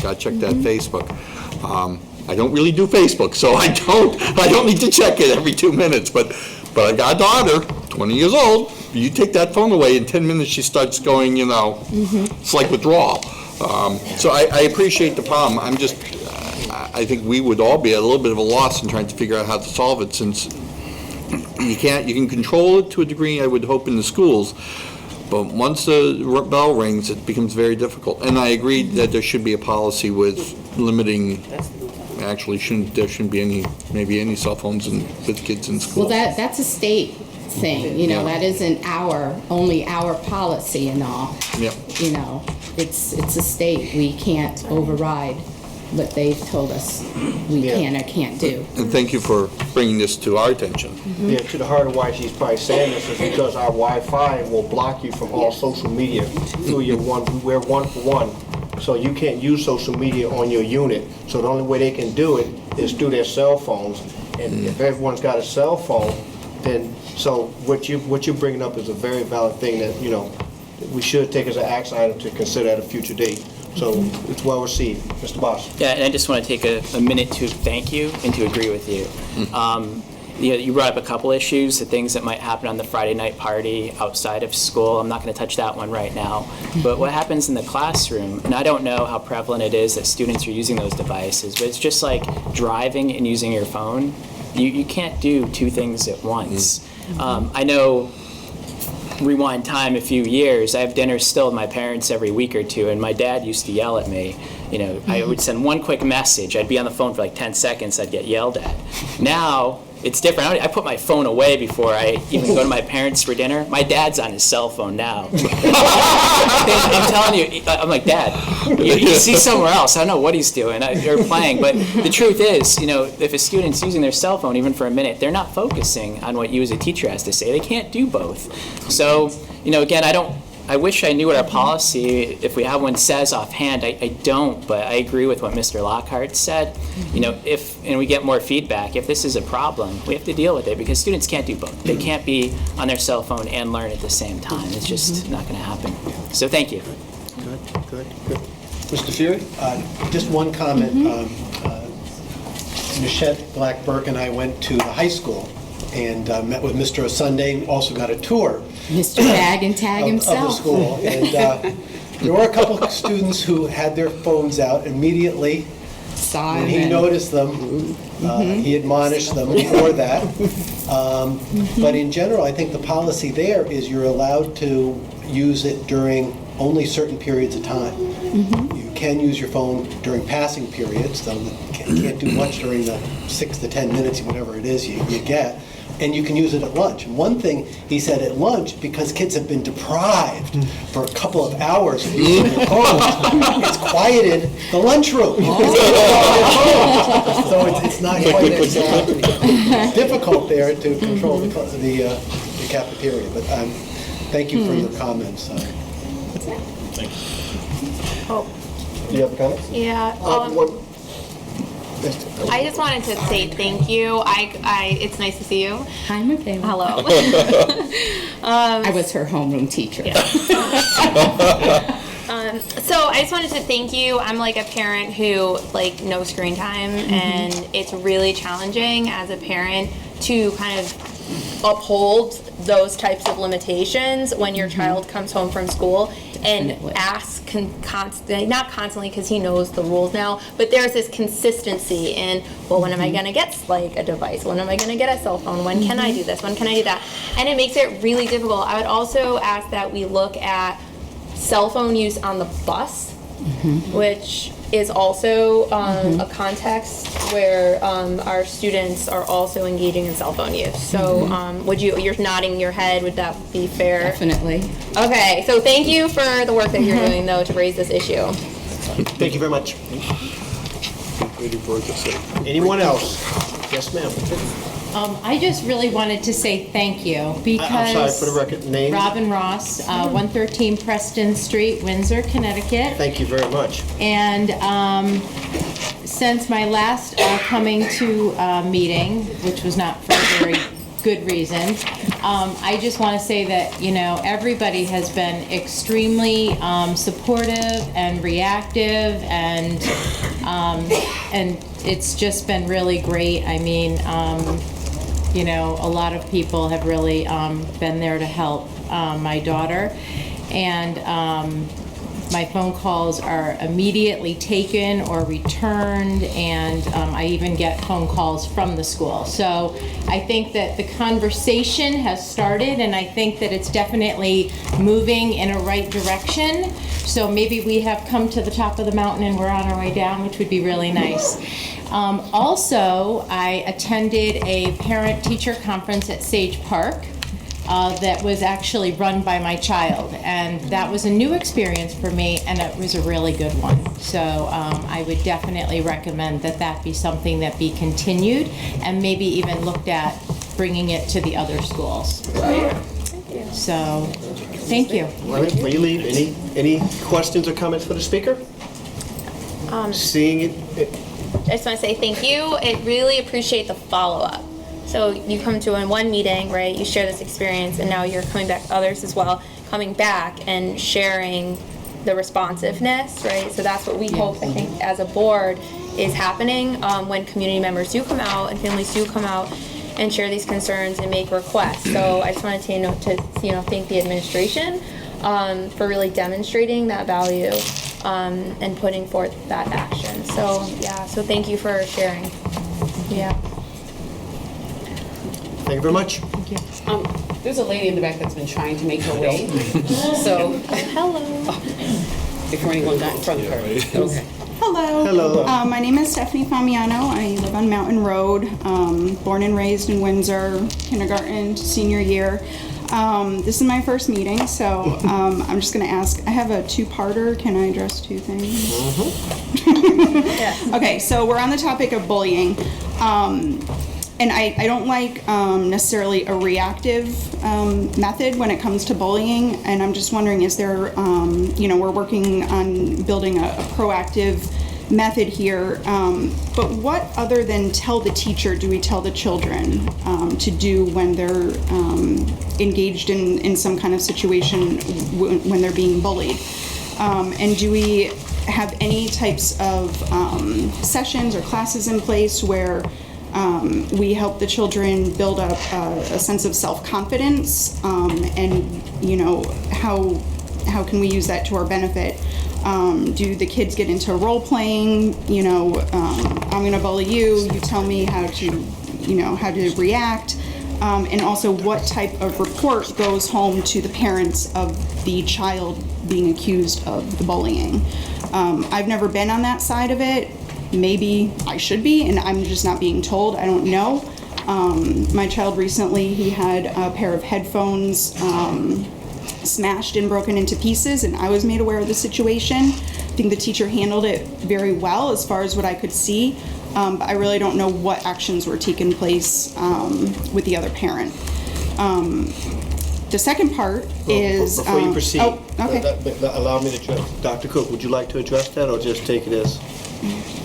I will say, I think they're really good points. We do actions on both sides. So if as you talk about bullying, if there's a student that bullied or did some action, so that student certainly gets some services and consequences and some work, but then also that other student that needs some support as well, certainly. And so there's always communication on both sides.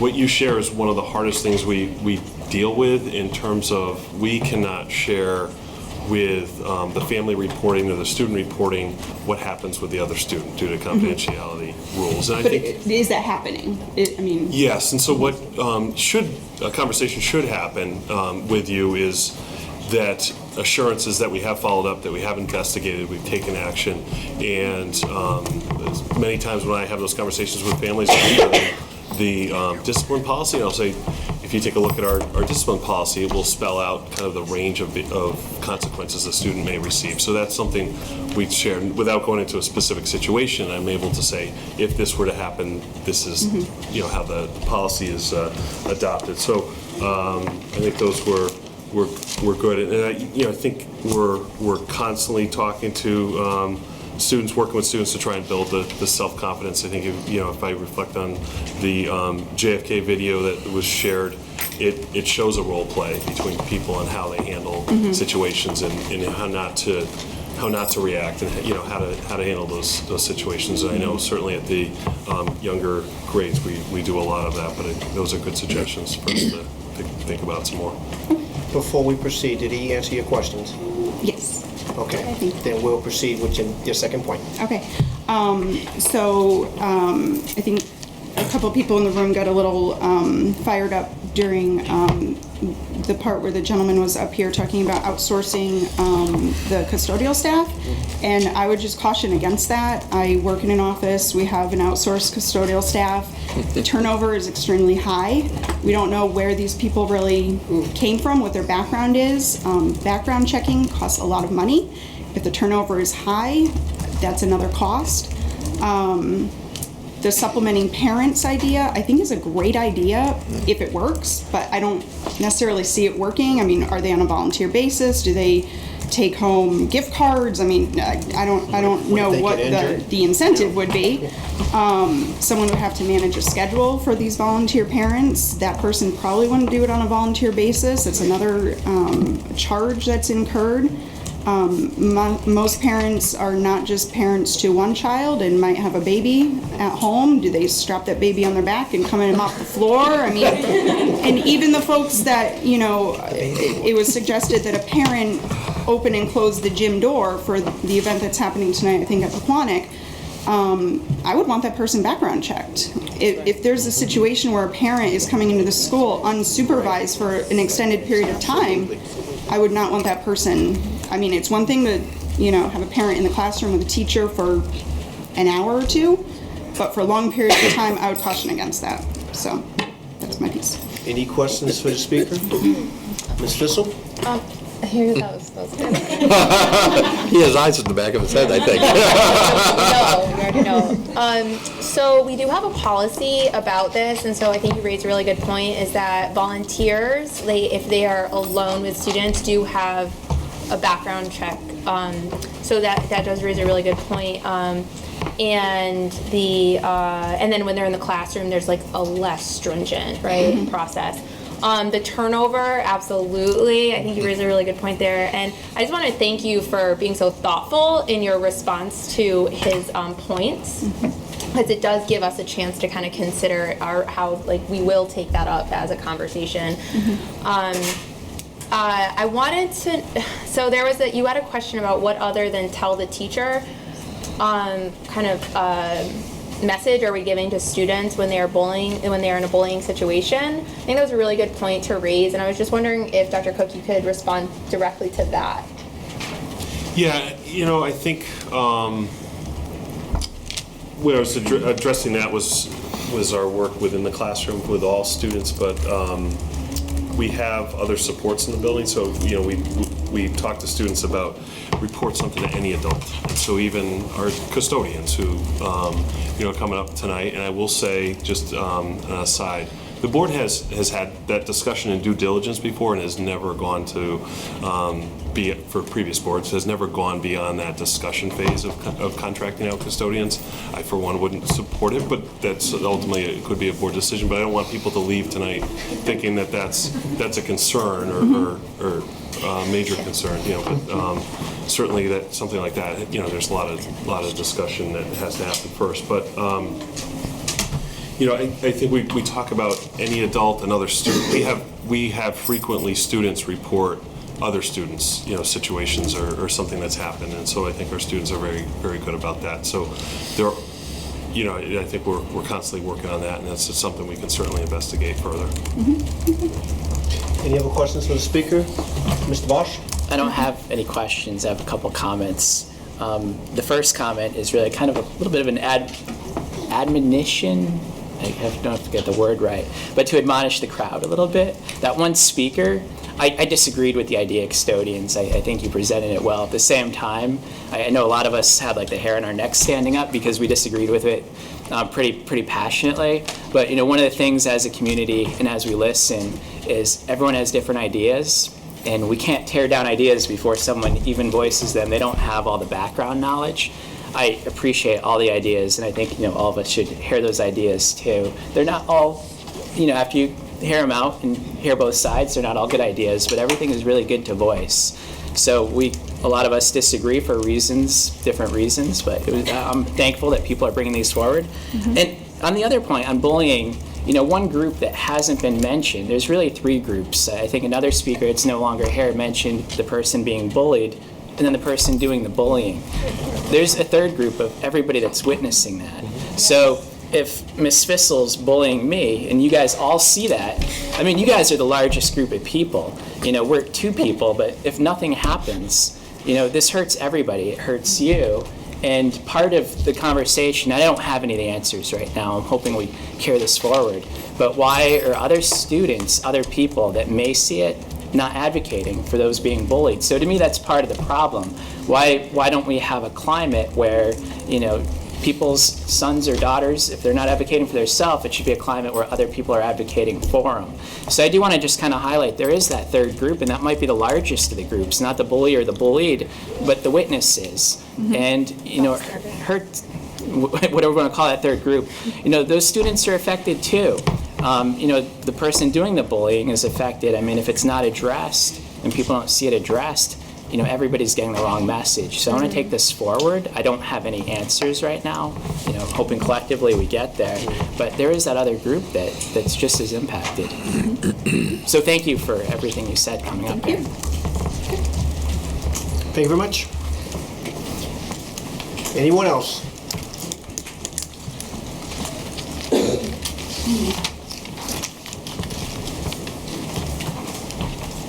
Yes, sir. How you doing? Chris Luiso, Stacy Drive. First off, thank you guys for calling this session tonight.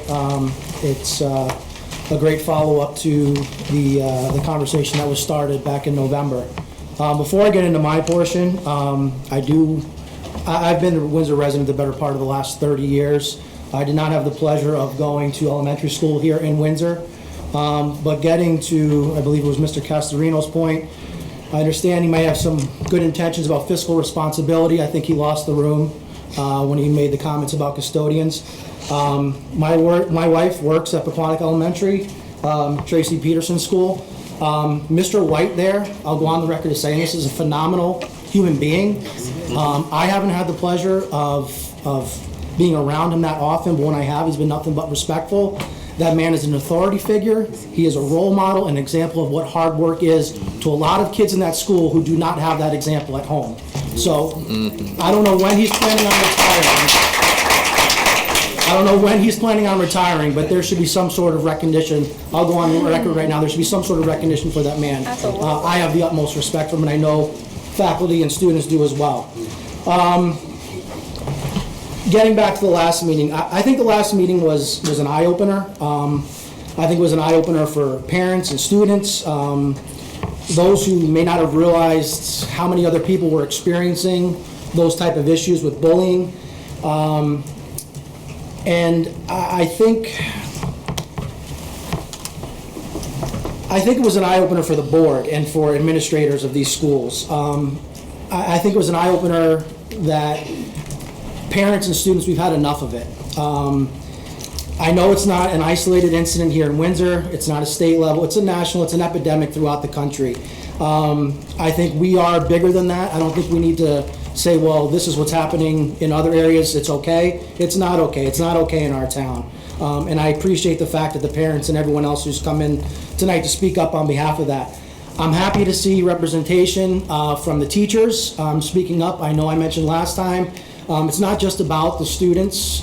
It is about faculty and staff, the working environment in which they go to every day. That's not it's not an easy environment to navigate through on a daily basis. We talked earlier about it starts at home. Yes, it does start at home. Really, what we need to concentrate on is what happens in the confines of the Windsor public school system. I said it last time, I'm going to say it again. The town deserves better. The students deserve better. Students, faculty, staff, the board, everyone deserves better in this town. We've worked very hard to have Windsor have the reputation that it has, and I think that it's not so much I appreciate the policies that are in place. I don't necessarily think those are the issues. I think the actions after an incident takes place, going from discipline and punishment, whatever you want to call it, I think that's where we have failed. I don't think the policies are necessarily a failure. I think after something is reported, I think that's a failure. I can't say for certain. I believe that incidents are underreported. I think part of that, and again, I'm speaking out of school here a little bit, no pun intended, but it's, I think things are underreported because I think faculty and staff are frustrated that there's not more action taking place. So I wanted to get that out there as well. I mentioned about the policy not being the issue. Really my concern is the enforcement and how we better enforce the policies that are in place. It is a widespread issue. We talked about that. But again, this is about Windsor. This isn't what happens in Bloomfield, Hartford, Fairfield County, the Northeast country. It doesn't matter. It's about what happens here in Windsor. Someone mentioned earlier about statistics and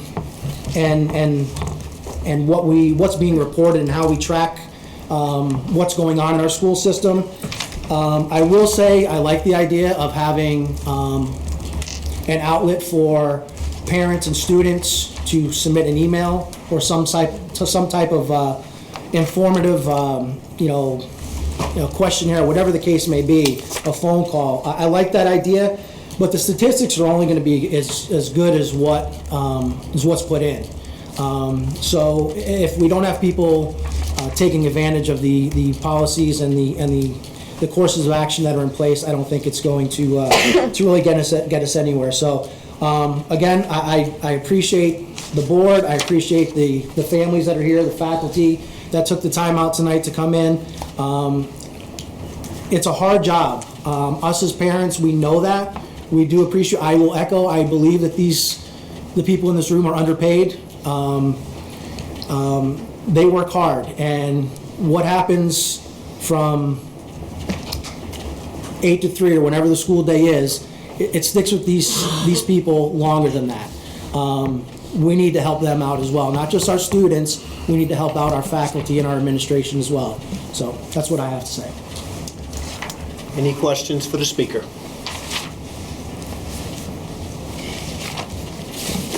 Thank you very much, sir.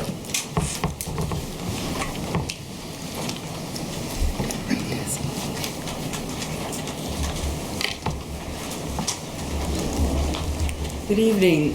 My name is Dr. Miriam Klein. I'm one of the co-presidents of the Windsor Education Association, and I just wanted to wrap around to the very beginning comments of co-president Andrea Kay and the teacher input of some of the action steps that we'd like to see.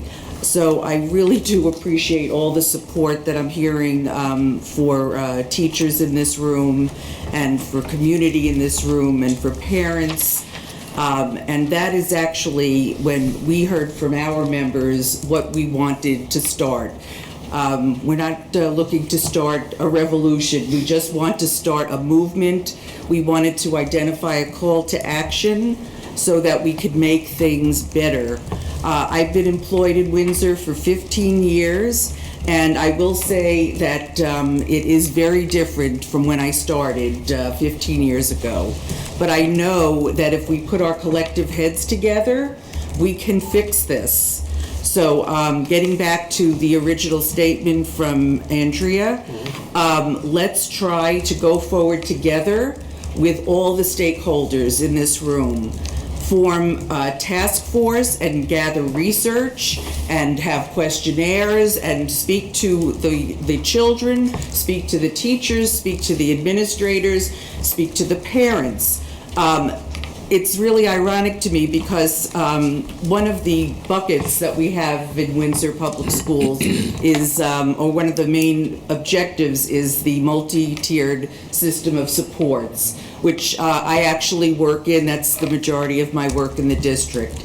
And we do action planning, for behavior every day, for academics every day with certain students to make sure they're in the right place for their learning and for their social and emotional well-being.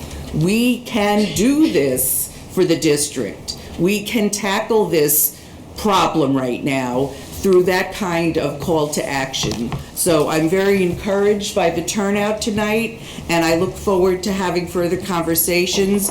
The WEA and its membership, they're ready to join whatever action step you want to start here. And so please call upon us and we will work together to make things right. Thank you. Thanks so much, Dr. Klein.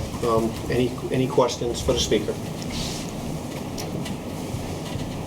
Thank you very much. Thank you. Anyone else?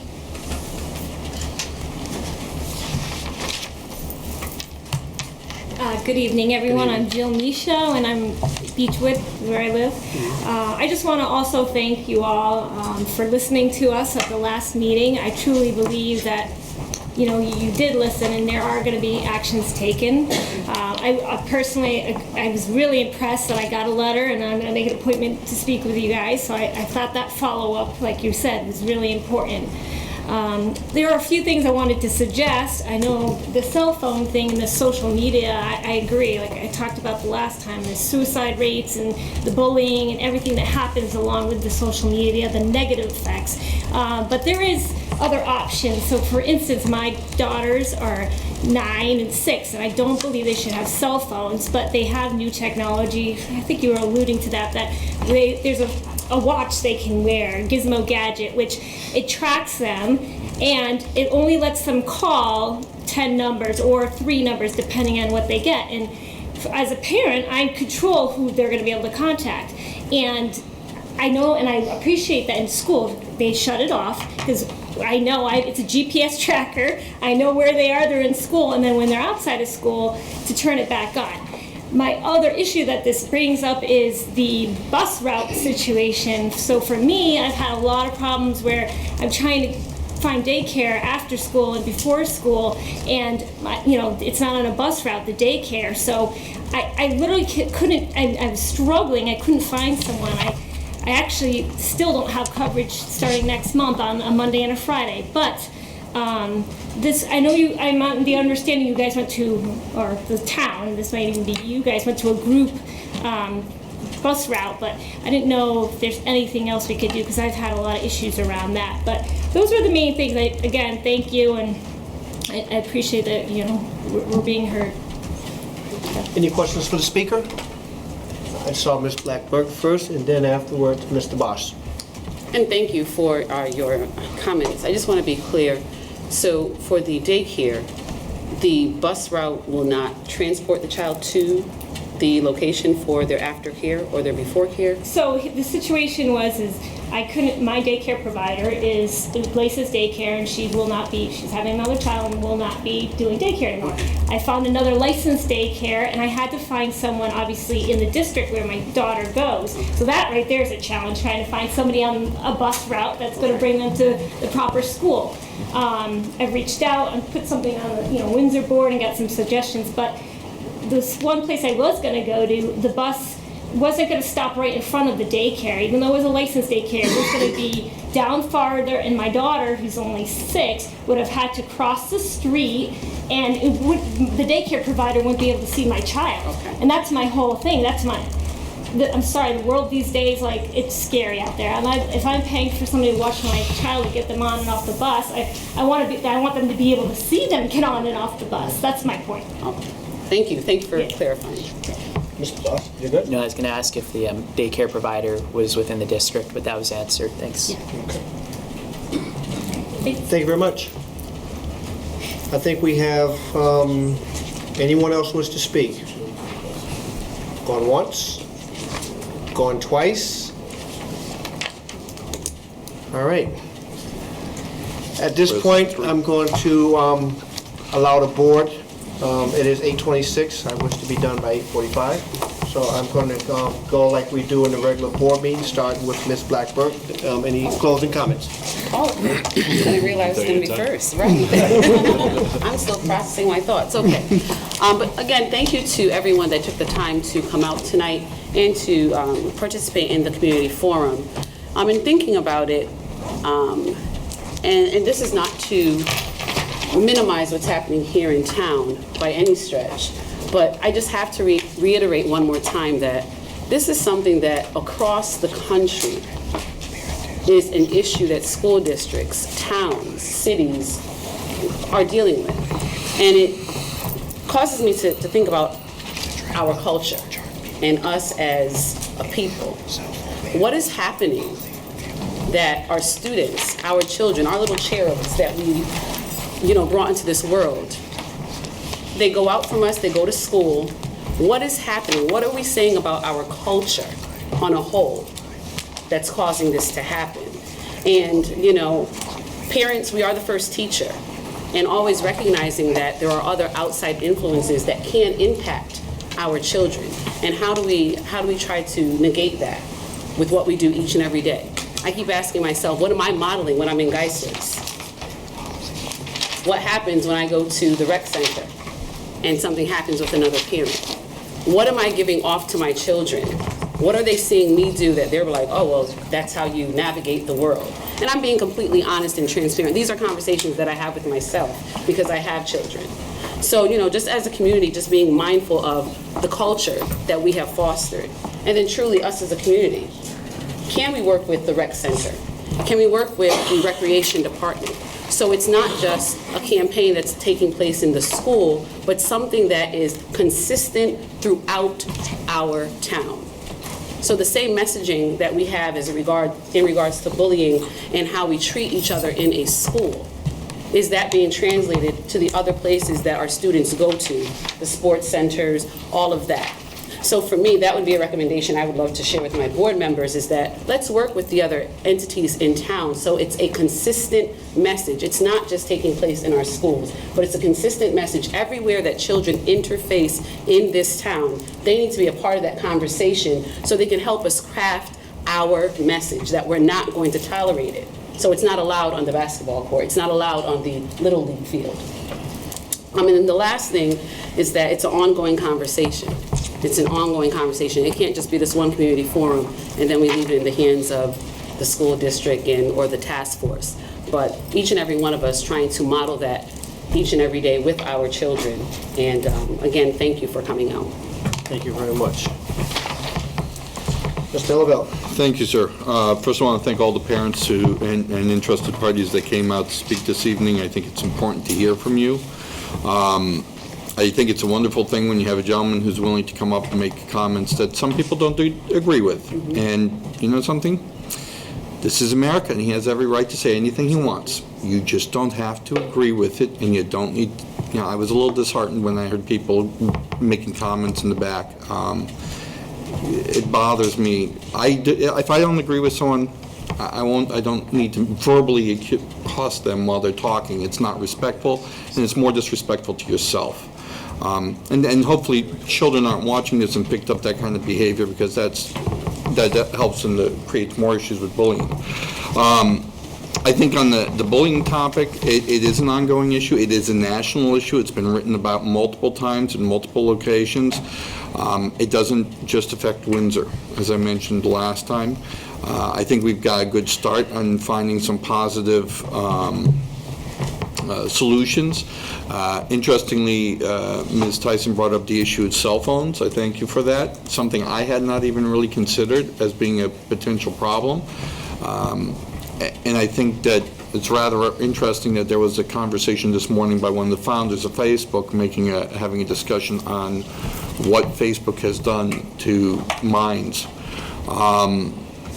The fact is that that's going to become a bigger problem. When someone can do bullying, which gets some sort of a positive response from a small crowd, throws it up on social media, and it goes flying. We just heard the story of the young man whose mother videotaped him having been bullied. I guess he was in Tennessee multiple times. Very disheartening, very disheartening. And then, of course, what do people do? They don't look at the issue. They not go after the parent. Really, the problem was the bullying, and let's stick to the issue at hand. But I do want to thank everyone for coming out and speaking. I think that's very important, and it's important to allow ideas to be exchanged. The benefit there is we all learn when we have an open and honest dialogue on issues, and we all walk away the better for it. Thank you. Thank you, Mr. Delavelle. Mr. Dollar? Thank you. I really had no idea what to expect tonight. My wife asked me, how long it's going to be, what's it going to be about, and I said it's an open forum. Most likely we're going to talk about bullying again, but honestly, I really didn't know. A couple things I did know. I knew Kate was going to be here, I knew Robin, I knew Chris were going to be here, but besides that, I really had no idea. So it felt really good to see a lot of the principals here, some of the teachers, the WEA here, and also in the back there, our police chief. And if anyone has not met him, feel free to walk up to him. That's what I did, and he's actually a really nice guy. But getting to the main theme of the reason why we're getting here tonight, why we all got together tonight, is the systemic problem of bullying. And I think, Robin, you hit on it very well when you talked about that hopefully we've reached the top of the mountain. I don't know if we're there yet, but I think between the November meeting and today, I think we've gotten to the point where we're turned in the right direction. It's just a matter of taking the first couple steps forward to get some momentum going.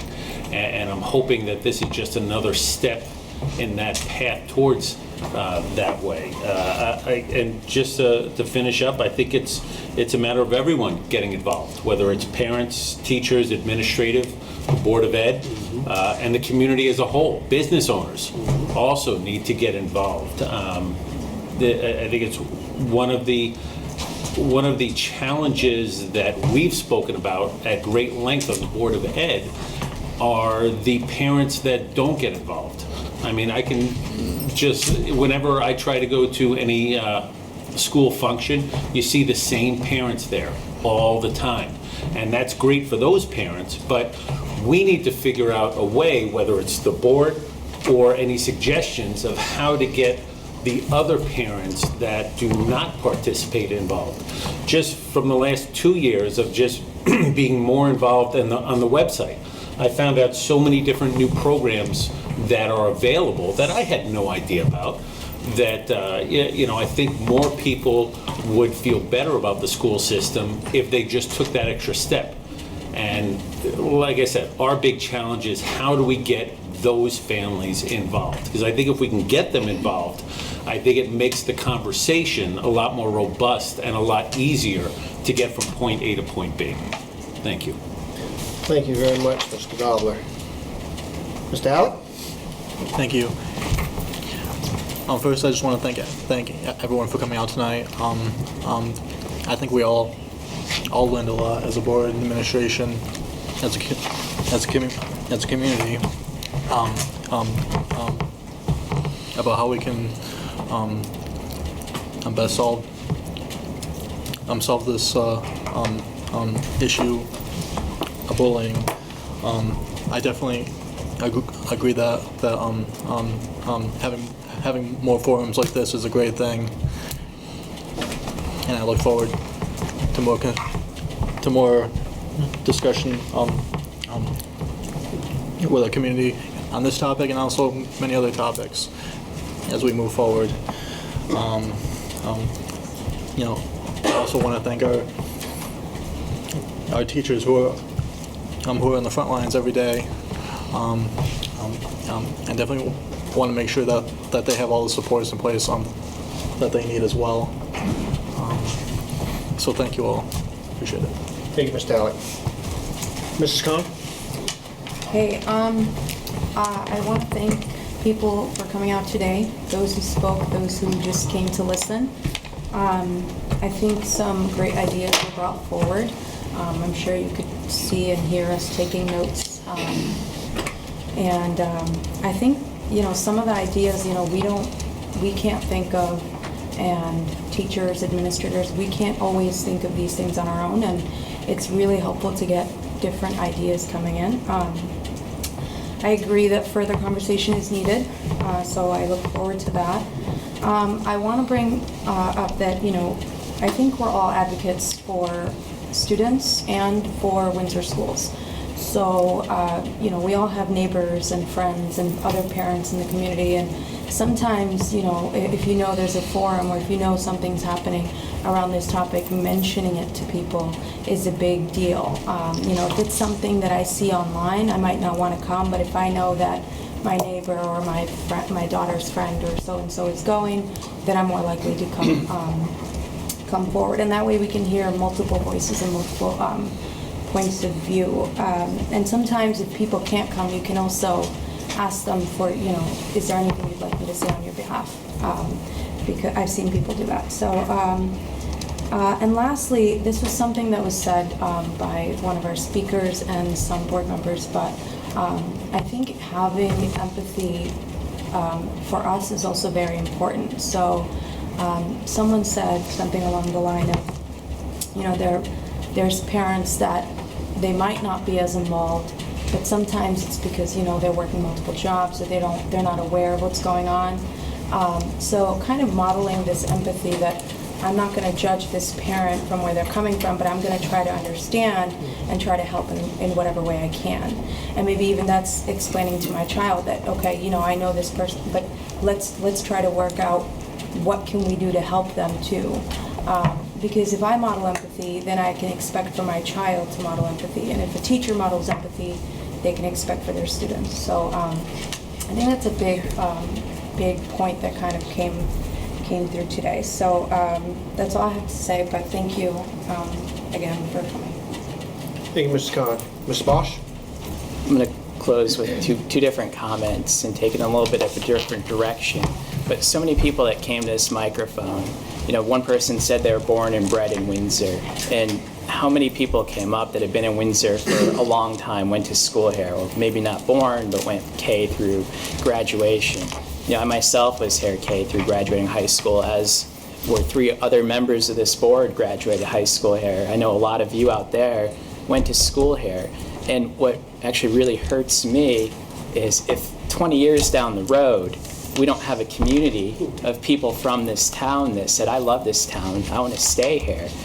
Whether that's on the board, teaching in our school system. I know we have faculty and staff that's from Windsor. So one of the things I want to do, and it hurts me if people don't feel that way, and I have friends that wanted to get out for different reasons. The grass is always greener, let me see the world.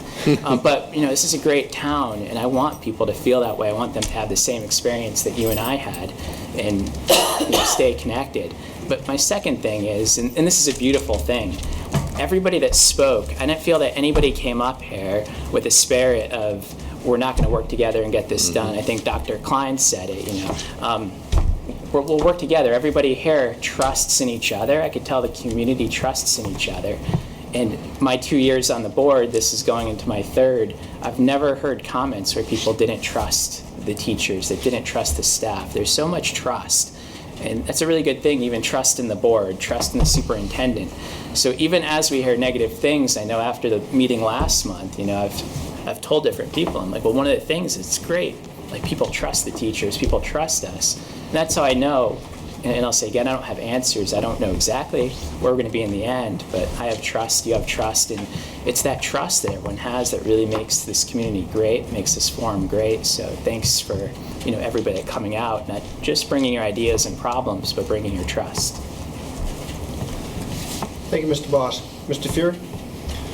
Again, I want to echo what others have said of thanking the community for coming out, from parents, regular community members, teachers, the principals here so they could hear directly and not something filtered, through the administrators, and obviously all the board members, and our superintendent, especially for preparing some things in the beginning that covered things we had heard before. I like in particular the idea of the task force. And we empower not just this group here, but all the stakeholders into what might be possible. Again, with visiting Mr. Osunday the other day at Windsor High School, one of the things he talked about was important for his staff to hear was the importance of building relationships.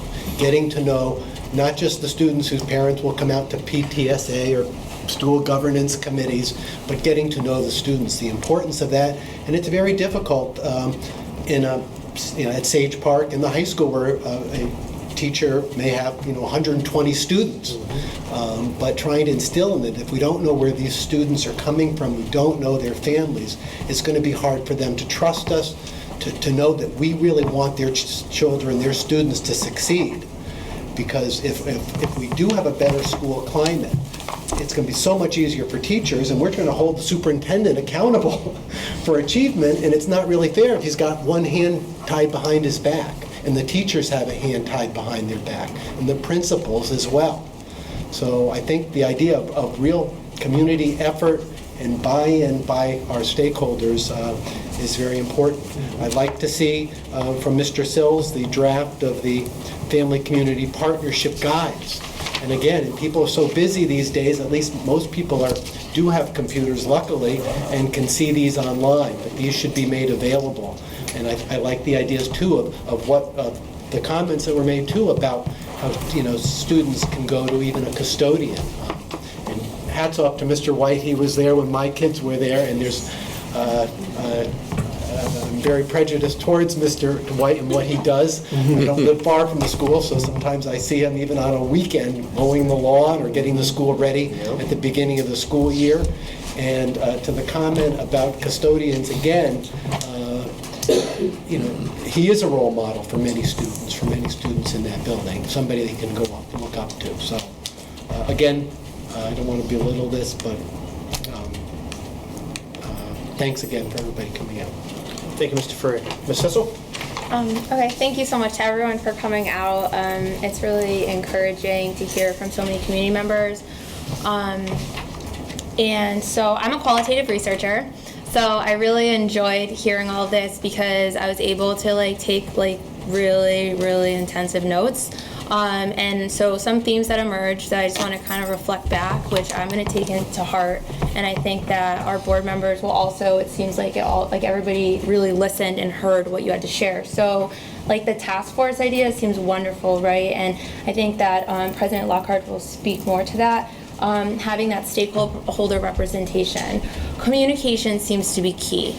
It really seems to be a really critical component, and it's kind of breaking up into well, what are the programs that are offered? And when I think of that, what are we able to communicate to families so that way they can reinforce what is happening within our buildings, but also get involved with what's happening in our buildings to inform the work that's being done, so there's consistency across context.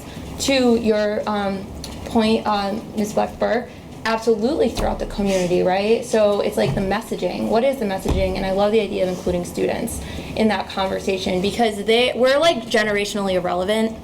Right? We are. They're the ones who are going through this right now, and they are within this social context that we have to listen to them. It's so incredibly important. And we have so many students who are exemplary, in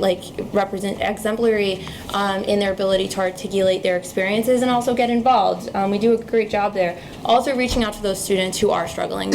What is their experience? And really creating safe spaces for them to be able to share what that experience is like. Also the incidences, right? Where's the follow-up and making sure that there's a responsive system in place where there is that immediate follow-up and also an explanation of what is the process. And that dives right into tracking and monitoring, right? So what is the reporting system that we can put in place that ensures that parents can have that immediate response? And being candid about we do have policies in place, right? And our hands are tied at times because of this state mandates or even federal regulations, and being open about that. I just have a few more. Because you know what, I really heard there was so much said, there was such a wealth of information shared and experience, but there were some things that really rose to the top, and it was consistent. Also, I really enjoyed hearing your point, Mr. Bosch, around bullying, the person who is kind of exhibiting those behaviors, right, towards another student, and then the person who's the recipient of those behaviors, and then also like the person who's witnessing. What a great way to kind of break those groups up and really consider what needs to be in place so we can tailor the programming to meet all of those groups' needs. And it is a systemic issue. Sure, it is absolutely happening across communities. It is a national issue. The question that comes to mind is why? Like, why is this so pervasive? Why are these students struggling? What, for me personally, is like, what is the internal experience of these students where they feel so compelled to act out against another student? There is a fundamental kind of shift that has occurred, and this is something that I look at like generally through the work that I do, is like there's a fundamental shift in the way that we interact as people. And I do believe that with the conversation stems to human values, shared human values, because when we ask people, what do you expect in a life partner or somebody who you want, somebody like you love, right?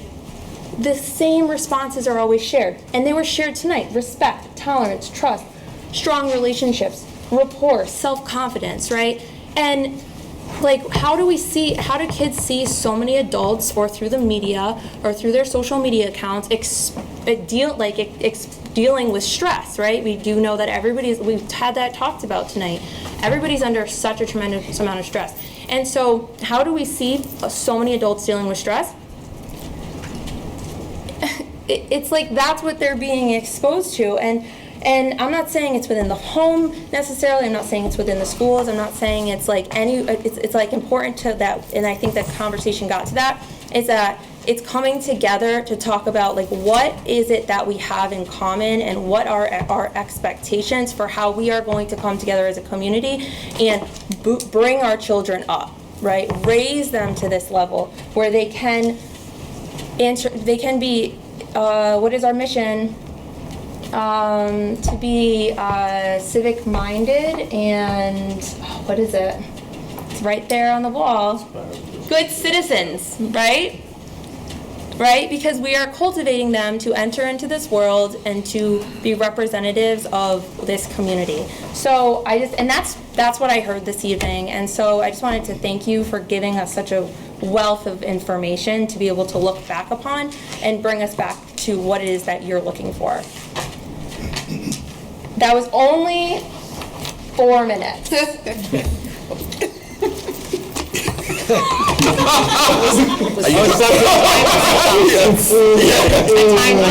did for the red card. First off, thank you to the stakeholders, parents, staff, administrators, teachers, whatever your role is in this room. Truly appreciated everyone buying into this vision of having this type of forum. It's a great beginning, but this is not going to be the only time we do this. This is only the beginning of where we're trying to go. We need to build on this. I do have some action items that I've noted down that we need to move forth with, and then I can tell you the next forum will be in this room on February 27th at 6:30 p.m. So it will be the same format, and whatever the hot topics of the day we will discuss.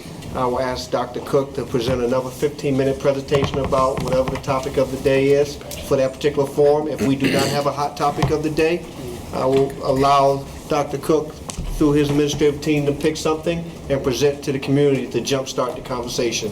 But this is something that I think is going to be a great thing. And I know it's in the middle of the budget season. I do understand it, but I would like to see this forum go every other month so that we don't lose any momentum about what's going on with the public as far as engagement. Action items that I see that I need to take back to the executive committee and working with Dr. Cook is I'm looking to create a parent task force and give them some specifics on what they need to do and report back. I'm looking to create a teacher task force and give them some specifics and allow them, both groups, to make recommendations to the Board of Education on how we move forth with any of the issues of our district. I'm going to take back to Dr. Cook and the executive committee, looking to create some type of helpline or something online where a parent or a child can go online or or go to a telephone number that's tied to this. I don't know how that's going to look, but I'm going to take it back with the hopes of investigating how we can make that happen and flesh that out through the board. That's not something that's going to happen overnight. That's just something I would like for us to take a look at as a board, and that's what I'm hearing from tonight.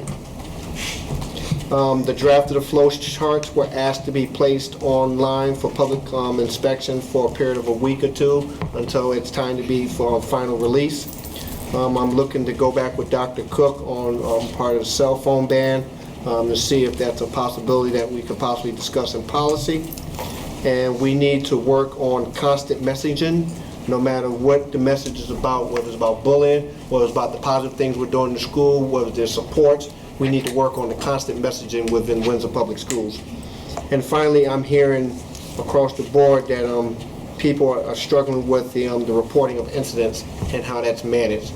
So that's going to be a thing that Dr. Cook works on. That's not a board function. That's an administrative function of Dr. Cook.